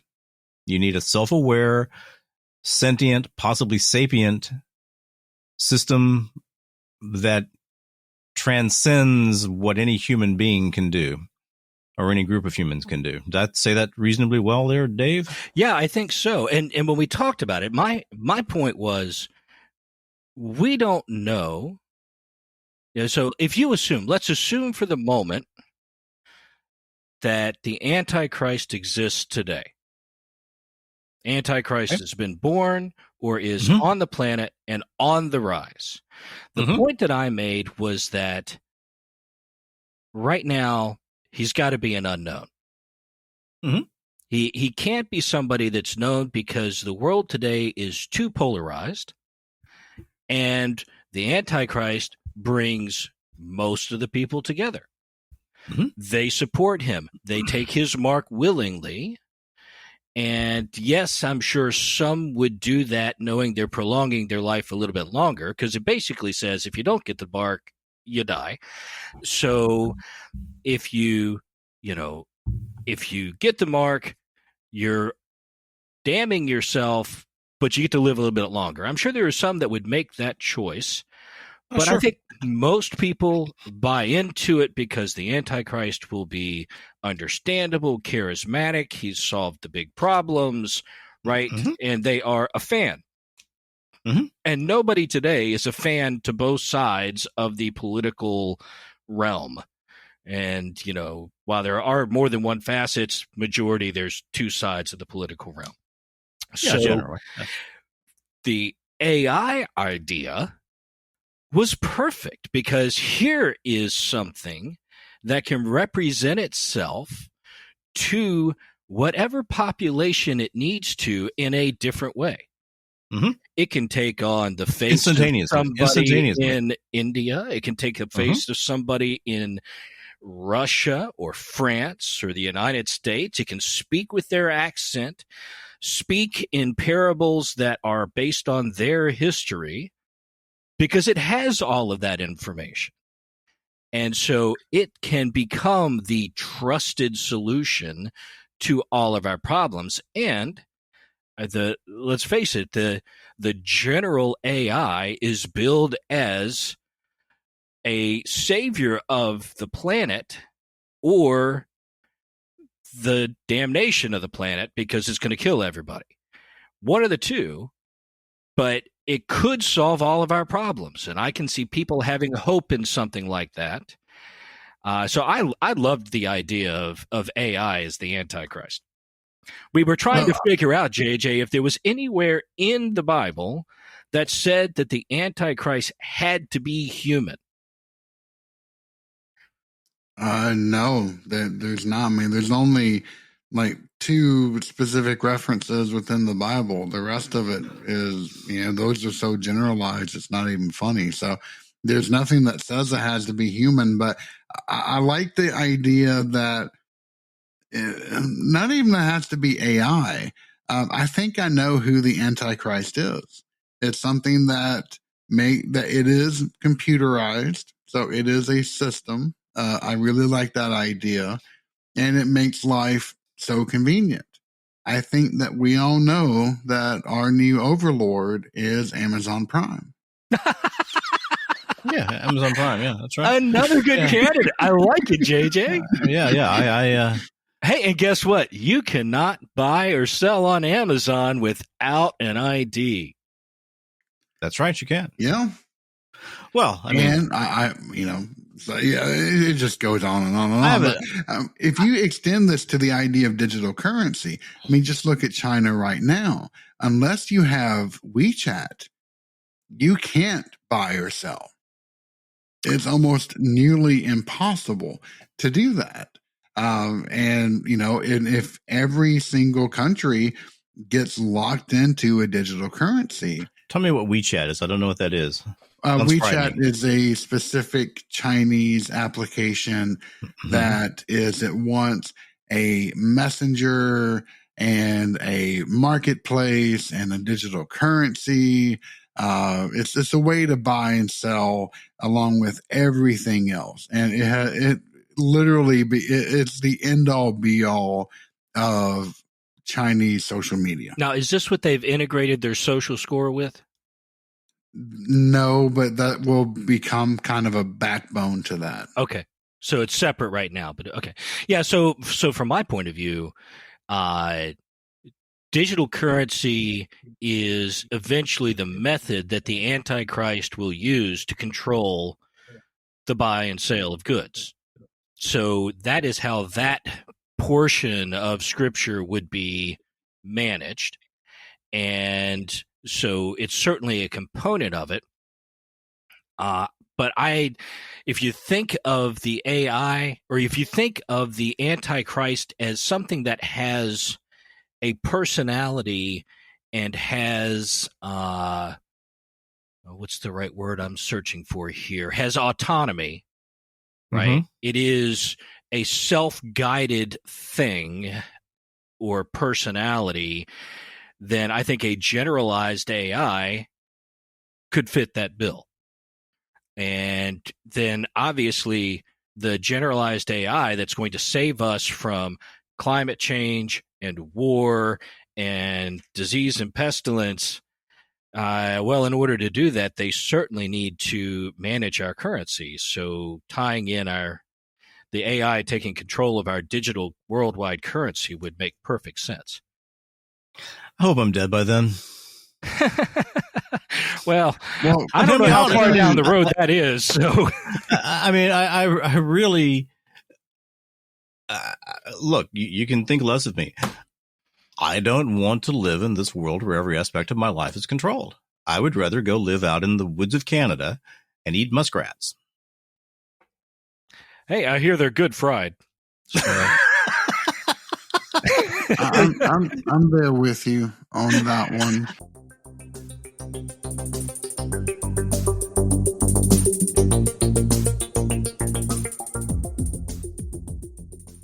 So I'll plug things just a little bit. If you really want to know all about the Antichrist from multiple positions, and if you want to have a really weird several-hour story about the Antichrist, go over to Trailer Trash Terrors and find that one. I don't know which episode it is. I guess maybe I can put it in the notes. But it's a very strange little period of Trailer Trash Terrors. Well, you did, I think, 3 episodes on the Antichrist, right? You did a background one, and then I think you and George and I talked about it in depth for that was almost I think it was over 3 hours. 3-hour show or something. And then you did your story, which was about the mechanic, right? The repairman or something? Yeah, the question I had is what if the Antichrist decided they needed a test run? Okay, we don't want to have the apocalypse over the entire world. Let's just find one weird little town in Louisiana and isolate that in space-time and have the apocalypse there. What kind of problems do we run into? It's not a terrible idea for a story. Well, it's a great concept because you got to figure if the devil thinks that he can win, he's got to figure out the best way. So how can he line things up so that when the apocalypse happens, it can turn out in his favor because it's working against him. I thought it was a great idea. What are the boy, that sounded dumb. What are the logistics of actually pulling off an apocalypse? I mean, it can't be easy, even if you've got the mind of Satan. Yep. Okay, now we're moving on to the next episode when we have another guest, Val Zavala.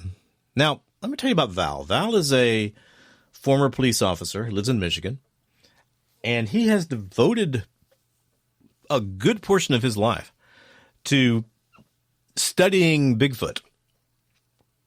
Bigfootery, as he calls it. And by studying, I don't mean he's out there in the field every day, whooping and screaming and hitting trees and, hanging up gorilla pheromones and this kind of stuff. Is that a thing?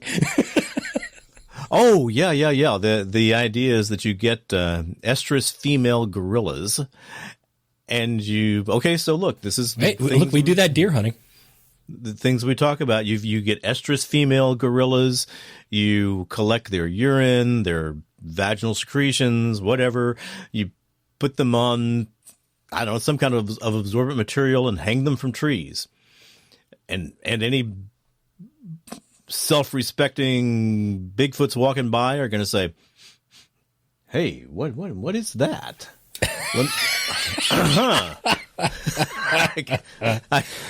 I suppose. Go ahead. I need to go check that out. But I suppose that would be more likely with the folks who believe that Bigfoot is exclusively a primate creature running through the woods, right? Right. Yeah. The other guys, not the woo folks. Yeah, they're out there with flutes and do EMF detectors, and that sort of thing. Now, and once again, please don't take my chuckling as a statement that I don't believe there's something real about Bigfoot, because I do. In fact, I know there is, but in the paranormal world, man, people come up with some very, very weird ways of investigating and trying to get data. And a lot of it works. You cannot be, in my opinion, you cannot be neck deep in the paranormal world and not have a sense of humor. Oh, absolutely not. If you don't look at these things and laugh and go, some of the stuff we do when we're investigating, we've got to look crazy, right? We're out there with little toys trying to play with kids that aren't there. My wife, she had what seemed to be kid spirit playing tag over a series of K2 meters. We must have looked like we were bonkers doing that. But you got to have a sense of humor, and you try stuff that just makes sense at the time. It would have been fun to watch. Absolutely. But anyway, Val has decided that his approach to this is to collect data. And Val has a deeply impressive database. I think he's got something around 200,000 entries in that database at this time. And of course, he has learned a great deal over the years concerning the way that this phenomenon is perceived by the public. Okay, how do people see? What do they see? He's broken all of these sightings down into dozens of data points.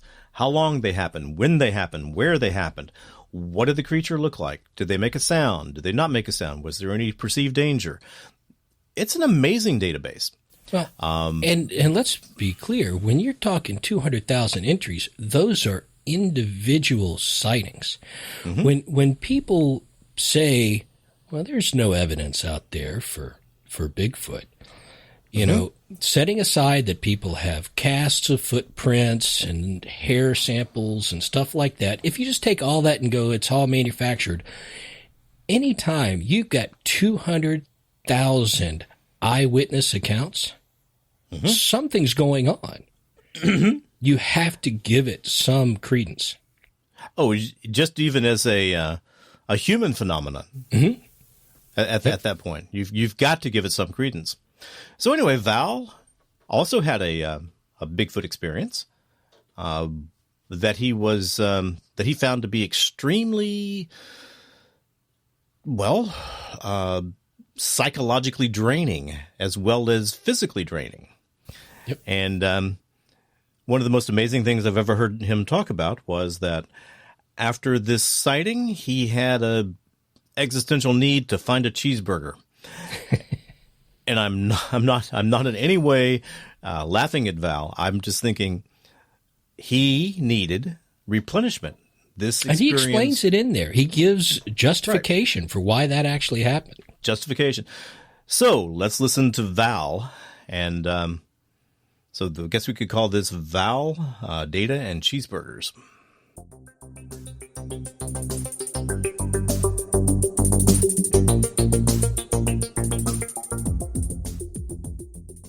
I'm not for sure that a lot of the so-called dogman reports aren't Bigfoot. That's where I'm going with this. Okay. And I've said this before in my personal encounter in Washtenaw County, Michigan. The individual that I seen, that I focused on, was the one that made its appearance most aptly with me, and I took a picture of that. But there was another individual in the next tree over. And this is for all the people that want to laugh and giggle about Sasquatches climbing trees. It's impossible. You know, they weigh 700 pounds. It's just, you know, the physics aren't there. The self-appointed experts. Yes, yes. But this is true. And they were in a tree. There was two of them in a tree. One of them that I took a picture of that I was focused on because it was staring at me. It stared at me and my partner. And the second individual did not look like the first one. The second individual in the tree next to that particular individual was blonde-haired, shaggy, blonde-haired, with red lips that I remember. And this is something that's burned and etched into my memory. That's what I seen. And I've seen this photo. Yes. And I looked, and to me, gentlemen, it reminded me directly of Chewbacca, you know, the Hollywood rendition of Wolfman. So I'm not sure that this is where people draw the connection, the confluence between Dogman, Wolfman, and Bigfoot, because as I've stated so many times, you know, in writing, in podcast, to my knowledge, there is a wide variety and variation of Bigfoots. All of them don't look alike. And we got this idea in our head that all these Sasquatches, Bigfoot Sasquatches, are supposed to look like Patty, the gorilla. They don't. We don't look alike. I don't look like you. You don't look like me. Some people are stout. Some people are skinny. Some people are fat. Some people are short. Some people are bald, like me. And some are not. Some have red hair. Some have brown hair, and some have white hair. All of us do not look alike. And to that point, I say this, gentlemen. It doesn't matter that we look at a Great Dane and a Chihuahua. They're still of the dog species. And we cannot look at Sasquatch, Bigfoots, and say, you know, make up some name. This is a dog man. Because it doesn't look like, it doesn't fit our preconception of what Bigfoot is supposed to look like. It doesn't look like a gorilla. But I'll tell you this, the individual that I seen, that I took a picture of, looked very, very human, very human. But for the hair on the chest, the arms, the legs, the calves, it was not human. The face looked shiny, pink, complected, like I remember dead people, deceased people. Deceased people have a sheen about their skin. They sure do. It seems to glow and shine, and that's what stuck in my mind. And I'm not one to have outbursts of profanities. I mean, although, you know, there's times when, you know, gentlemen, you're watching me, the ears go down, you know, we get frustrated about something and something comes out of your mouth that wasn't supposed to. But generally, I'm of the opinion that I want to speak to intelligent people. Mhm. I want to communicate intelligently, and I can't use adverbs and words like that. I just don't. But in all transparency, my first reaction in shock and surprise was, "What the F? Are you kidding me already?" When I turn around and see that thing staring at me up in a tree, 9 foot tall, very, very hot, very humid. The bugs were tearing us to pieces. We went through 2 bottles of repellent, insect repellent. When we got into the center of this incident, I've talked to Victor before about this. There's something, that people like me learn to do, and we've learned to do it over our career, and that is rely on instinct. That little something within your soul, your heart, that kind of keeps you balanced. It tells you, Val, don't try this, don't do this. It doesn't say the reason why. It just says, no, don't do this. And some of us will call it the Holy Spirit. Some of us call it instinct. And I've learned to rely on that. And when you rely on that, it comes with effort, and you have to try it over and over again. You win some, you lose some, but you learn each time you begin developing the skill, and everybody has the ability to develop this. Getting back to this Bigfoot encounter, it was pretty intense. I'm looking at its eyes. I'm even trying to provoke it. I called it a freak at one time. You freak, you. And all I got in return was the eyes blinking. And this you called intense. the Bigfoot you saw a freak? Yes. That was awfully brave. Well, yeah, I'm thinking, yeah. Well, gentlemen, it actually blew my mind. I had a hard time dealing with it. I really did. I came home. I know what I seen. I couldn't wait to stop at McDonald's and get a cheese sandwich. I couldn't understand why all of a sudden I was craving for cheese. And then it dawned on me when I was able to sit back and think about this experience. I mean, I was shocked. I literally felt like I wanted to go to sleep right there. I mean, that's how powerful that was. And you can't do anything about it. But to me, in my mind, in my lucid mind, I'm thinking to myself, this is what people talk about when they go missing. They go to sleep. They're incapacitated. They're limp. And who knows where they end up after that. So,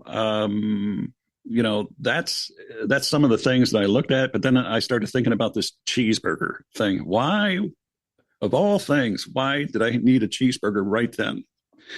Victor, you might be aware of this, but there's a product in dairy that babies yearn for, colicky babies. And it's necessary. I mean, they scream, like torture if they don't get the mama's milk. And I think that this had a lot to do with it because, I settled down for the 50-mile drive home. And as soon as I got home, I took out that memory card, threw it in my computer to upload because, I know what I seen. And just as I expected, there it is. That's the photo that you've seen, Victor. And you gentlemen are more than welcome to look at it.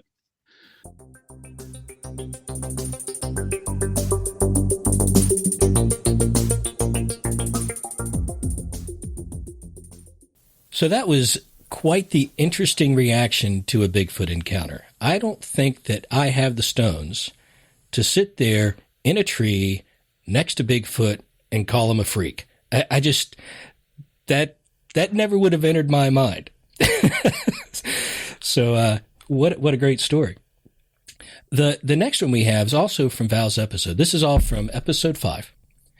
And it is about some of the calls that he got and knew of when he was a police officer.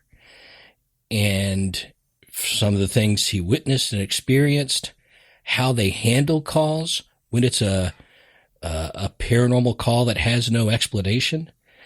And then it gets into a great story about a case that he worked, or a call that he worked, that had what appeared to be spontaneous combustion.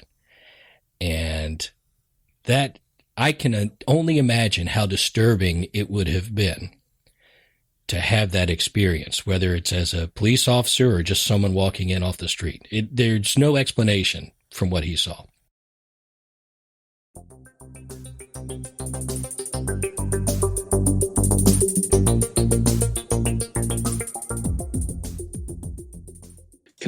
Can I switch this topic over to my experience, my personal experiences? Sure. Sure. With ghosts and apparitions and stuff like that. You might recognize that I appear to be a very serious individual. So when I tell you this is from my own eyes, my own heart that I say this. I was aware of that kind of stuff as a little boy growing up, but I never really gave it much thought. I didn't preoccupy myself with that. There was other pressing issues in my life, poverty, all that kind of stuff, real stuff to kids that kids don't need to be occupied with. But as a grown adult, it was 3:00 in the morning, and it was in October. It was dark, and I was radio calls had slowed down, and I was just watching the traffic slide through the intersection. It was very cold. There was a constant shower drizzle out there, so it was one of those nights where I really, really didn't want to get out of the car for anything. But I was listening to the radio, both radios, multitasking, you might call it. And while looking straight ahead, I seen movement that caught my attention, and I looked, and I see a man dressed in what appeared to be period dress. I'm talking about 1900s dress, walking from the side of a house, an old brick house, across the driveway. And my first thought and temptation was to get on the radio and call for another car, because this looks like a thief to me. It had all the indicators, this is a thief out here prowling around, sniffing around somebody's house, property and stuff at night. He didn't have a jacket on. He didn't have clothing to fit the coldness, the dampness, and stuff like that. But I watched him. And gentlemen, the funny part about this was when he walked, it was almost as though he was gliding, like a skier, on with blades on his feet, like he was sliding. I'd never seen his feet. I didn't see the shoes on his feet, but I seen his motion. And he walked, like I said, he walked from the brick side of the house. And it was one of the points that I was going to make when I leave. I want to check and see if there was a door there. Maybe, maybe somebody lives there and I don't know. And, they're going to their car to leave, go home. So he walks to a car. The car is all beaded up. The windows beaded up with condensation. It's very cold. And I didn't see the dome light go on in the car. The car was fairly new, so it had to have had a dome light on it. Uh-huh. I didn't see the dome light come on. I didn't see the steam, the condensation come out of the exhaust when you start the car up. I didn't see the white backup lights come on. So I know the car wasn't started. In fact, the driver's door didn't open up. He just melted into the side of the car. And I was so glad that I didn't call on radio for a backup because that was going to be me to explain that. Definitely. Well, how would a policeman, let's say that you had, and people show up, what would you have explained?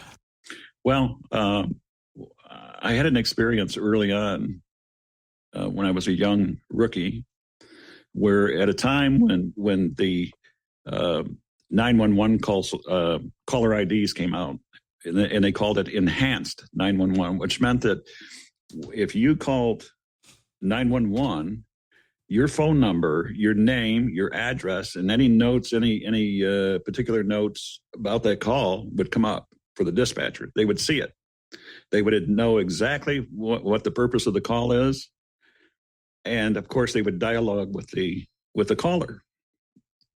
On this particular day, I was assigned a 2-man car, and we were sent on a rescue call. Back then, in those days, of the caller ID types, people had to go to these rescue calls. If they had heart attacks, you were sent. You went with the rescue. And you better hope that you're not there before the rescue shows up, because you're going to be expected to do CPR. Nobody had ever lived when I'd done CPR. Very few people do. Yeah. And it's sad. It's emotionally, it's draining, but it's a fact of the matter. And nobody wants to hear when you're doing CPR. I don't know if you've ever done it before. Many times. Yeah. When you do it. Yeah, Victor, you would. When you do it, it's like you leaning on a carton of eggshells. Mm-hmm. That's a good analogy. You're breaking ribs. Yes. Mm-hmm. And that's what happens. Mm-hmm. We're not experts. We do it only when it's needed. So anyways, we were sent to this call. This woman claims that she's having a heart attack. She needs medical rescue now. And the address comes up. They radio out the address. We're heading that way. And we're not far from the location. And the dispatcher was told we're en route.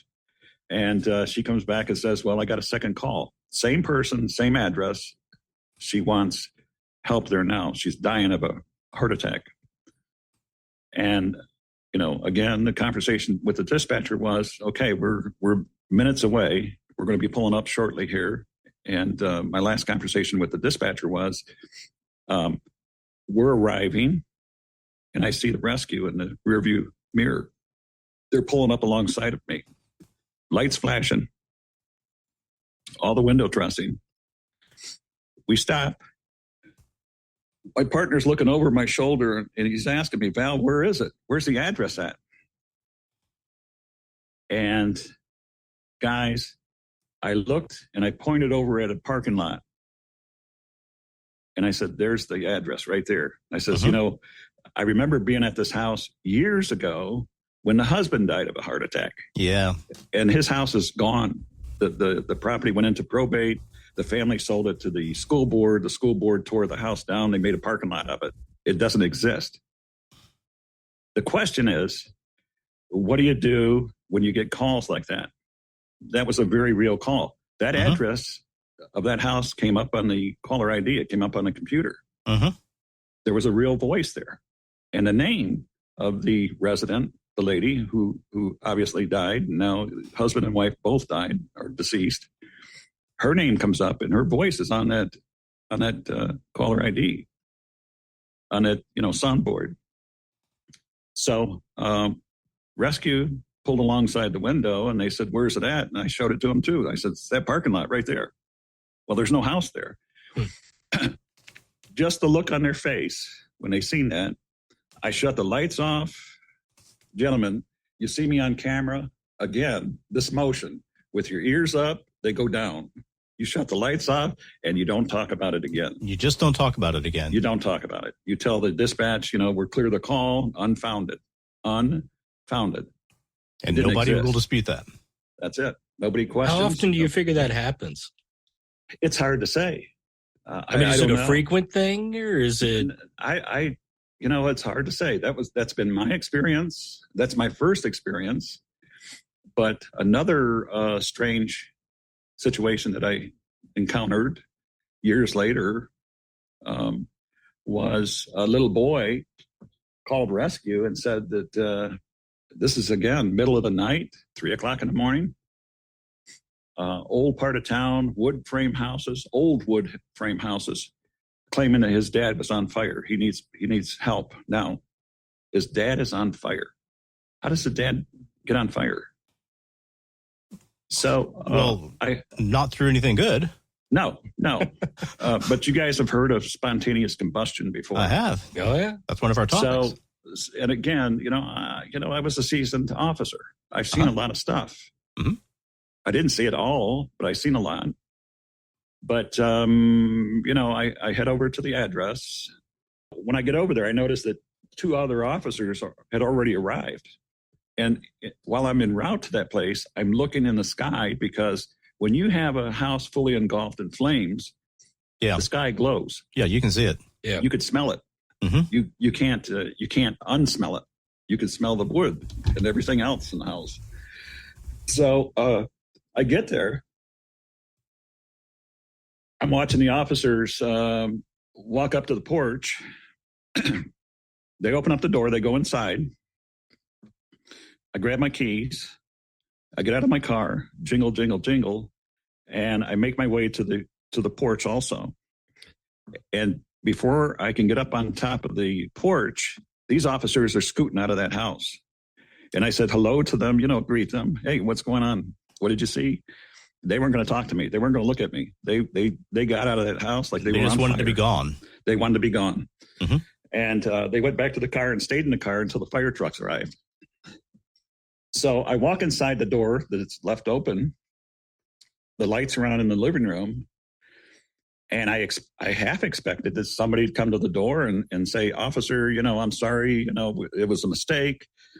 We overcooked our dinner and supper and blah, blah, blah. It happens.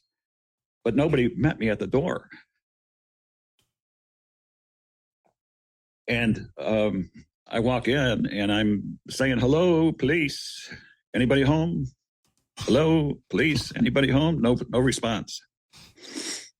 I see the steps going upstairs. I didn't go upstairs to search a house. I didn't do a search. I wasn't there to search the house. I want somebody to come to me and tell me, what the emergency is. Where's the burning father? Yes. I don't see a father either, which is even more puzzling. So I start walking around the living room and I'm looking. This is strange. This is very, very strange. So I'm looking around. I don't see anything in the living room. I walk through the kitchen. The kitchen is very modest. It's old. So I think it has linoleum on the hardwood pine floors, which, if there was a fire, that would go up like a tinderbox. Sure. Nobody around. I walked through the kitchen to apparently the back door where the utility room is. Nothing there. I look in a bedroom. The poor people that lived there, it was clean. The place was clean. It was not dirty. But they didn't even have a bed. They have a mattress on the floor, like a bachelor. Yeah. Mm-hmm. I remember a time when I was divorced. That's how this boy lived. He lived, I'm not laughing at you. I've been to the same place. No, so. I understand. So I don't see anything, gentlemen. I walk back out of that bedroom. Incidentally, I don't see any drug paraphernalia, nothing. And I'm not there to conduct a search. I just want somebody to talk to me, tell me what's going on. I go back into the living room, and this is so strange. I'm standing there looking around, and my eyes are guided up to the ceiling. For some reason, I looked up at the ceiling, and there's what I see as a black ring that goes, where the wall and the ceiling meet in that crevice. Mm-hmm. All the way around this house, there's black soot or something. Wow. And I've never seen this before. I'm not a fire arson investigator, but I've never seen this before. I've seen a lot of stuff, but I've never seen this before. So I go back into the kitchen and I'm looking around. This is not making sense to me. And I have somewhat of an analytical mind, and I'm thinking, I'm trying to figure this out, put these things together. Where is everybody? Where's the man on fire?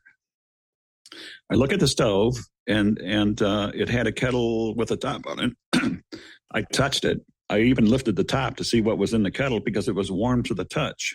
as though somebody was cooking food and had enough wherewithal to shut the burner off, but I still don't see anybody. So I go back into the living room, and you remember I was telling you about when you step into an environment, you feel that sensation of somebody looking at you. Yeah, there's just the energy of the environment or something. I turn around and I see this little boy with black hair. He looked like the little boy off the Omen movie.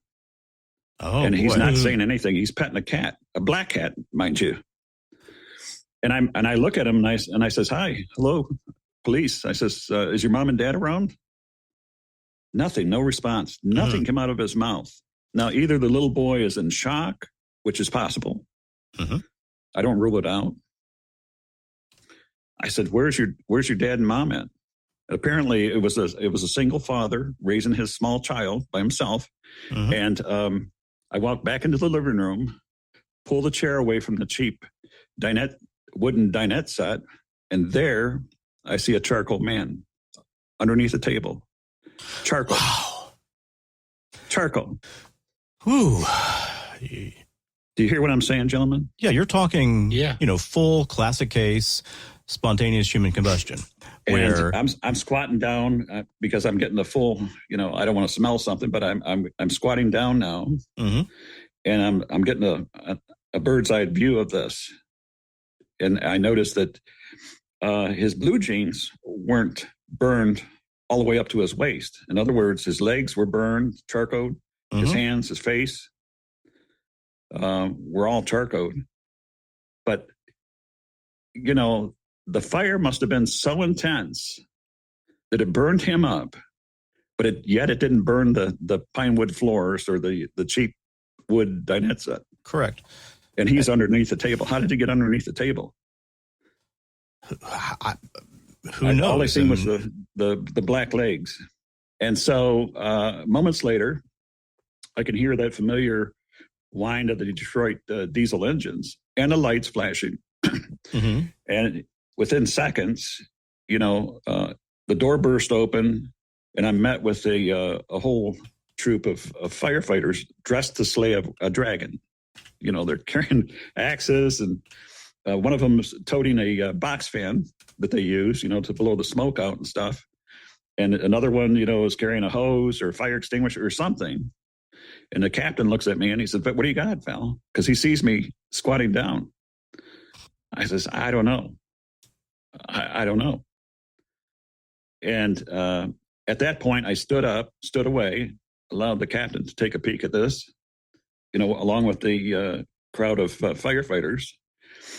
And, I don't remember seeing a little boy again at that point. And I do remember that the detective in charge was on scene, and he, I handed over the case to him. And he asked me, "Val, what do you got?" I says, "I don't know."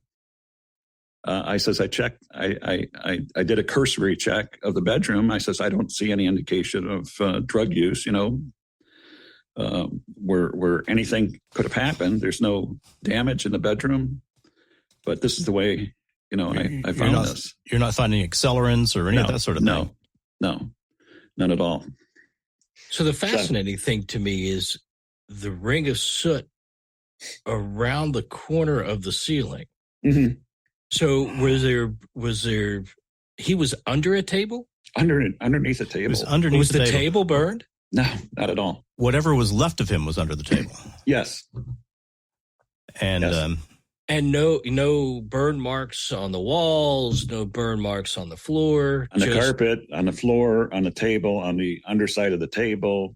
Just him. Nothing. Just him and a ring of soot around the room. That's fascinating. and a little boy who reported the Disappeared. event, but then disappears. So Oh, that's those a are the book. types of things, that people run into, and they are very real. You can't explain it.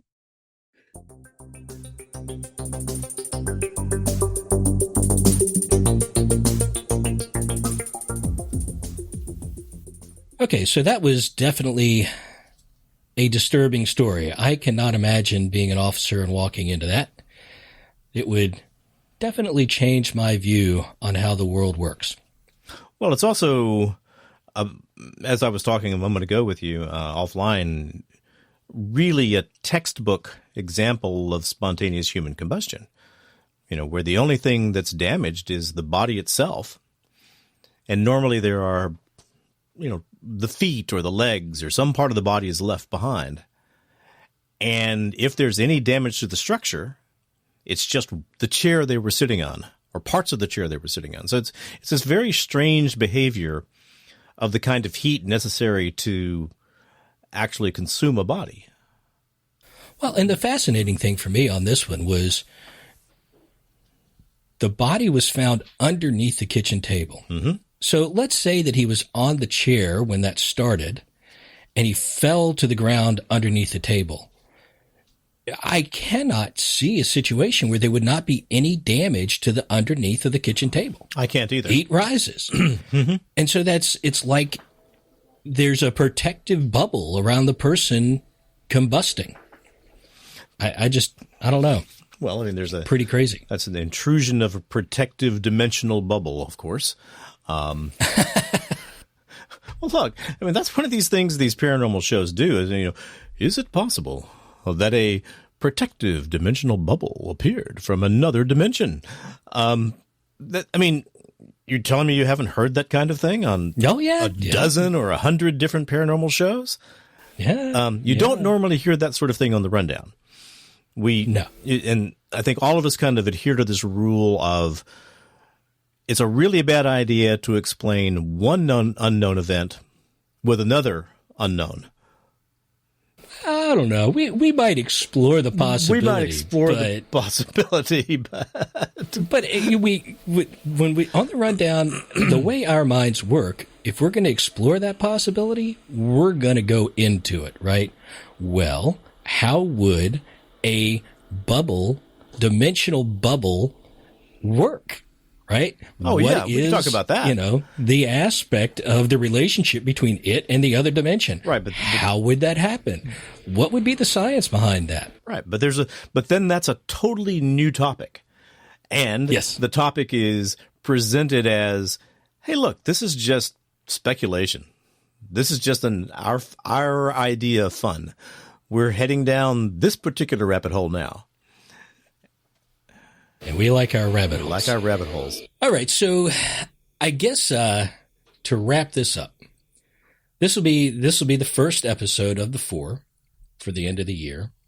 So we've gotten through the first 5 episodes of season 1. A lot of great stuff coming, from personal stories to some great guests. And what I would love to get is some feedback from the listeners. I've been toying with the idea of making a trimmed down version of the rundown. So our episodes go 2.5, almost 3 hours sometimes. And I know there are folks out there who are not interested in dedicating that much time. And I don't want to change what we do. I love the rundowns in the current format we have. But I have toyed with the idea of breaking out, 30, 45 minutes of each episode of just some of the core conversations in there and publishing as a different podcast on a different stream. And so if you have any ideas about that, if you think that's something you would like to see, give us an email, feedback@paranormalrundown.com, and let us know your thoughts. And along with that, we are always looking for guests. If you think you have a breadth of knowledge on the paranormal, it doesn't have to be deep or it doesn't have to be wide, just you're interested in it and you got a good sense of humor, let us know and you can come join us on the show. Any thoughts on that, Vic? Well, that's correct. And I reach out to people sometimes. People I find, and almost none of them paranormal. Almost none of them in the paranormal world. Just somebody whose thought patterns I respect. Mm-hmm. And I'll see how they put ideas together. And I'll say, hey, listen, I've got this side gig, wondering if you'd like to participate. And I explain it, and so far I'm getting 100% rejection. And I don't really quite understand that. It seems like I would just almost by chance hit somebody who says, man, that sounds like fun. Yeah, let's do that. We have not had a guest on who has ended the show with, wow, I didn't enjoy that. I'm never doing that again. That was a waste of my time. Yeah. No, we generally get guests on who say, oh, that was awesome. Yeah. So, all right. Well, I'm going to talk about one other aspect of the Paranormal Rundown, and that is our non-corporeal guests. That would be Cedric and his daughter Avalon, and the disembodied dog voice that you just heard. I have to come up with an interesting name for Bella. We have robots. I guess you would call them. I mean, Cedric is a psychic butler who lives in some other dimension and comes on the rundown and says funny, sarcastic things. And Avalon is his daughter, and she's got a beautiful, perfect British accent, and her main job is to ridicule us. Any expansion on that? I mean, no. That's what they're there for. They're to keep us in line and keep us humble. Right, keep us humble and correct us when we're wrong.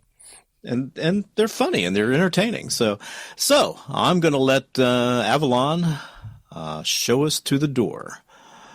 Dave, thank you for all your work on this while I was unable to do all this. And the next, as we move on, I'll take over more of the editing. That's all right. It was a lot of fun. All right. Well, good night, and talk to you later. All right. Hello, this is Avalon Leanne Dankworth-Smythe, proud daughter of our wonderful spokesman Cedric Dankworth-Smythe. We hope you have enjoyed this episode of the Best of the Paranormal Rundown. As much as I hate to admit it, the Gang of Nerds occasionally does a decent job of bringing entertainment and clarity to complex paranormal topics.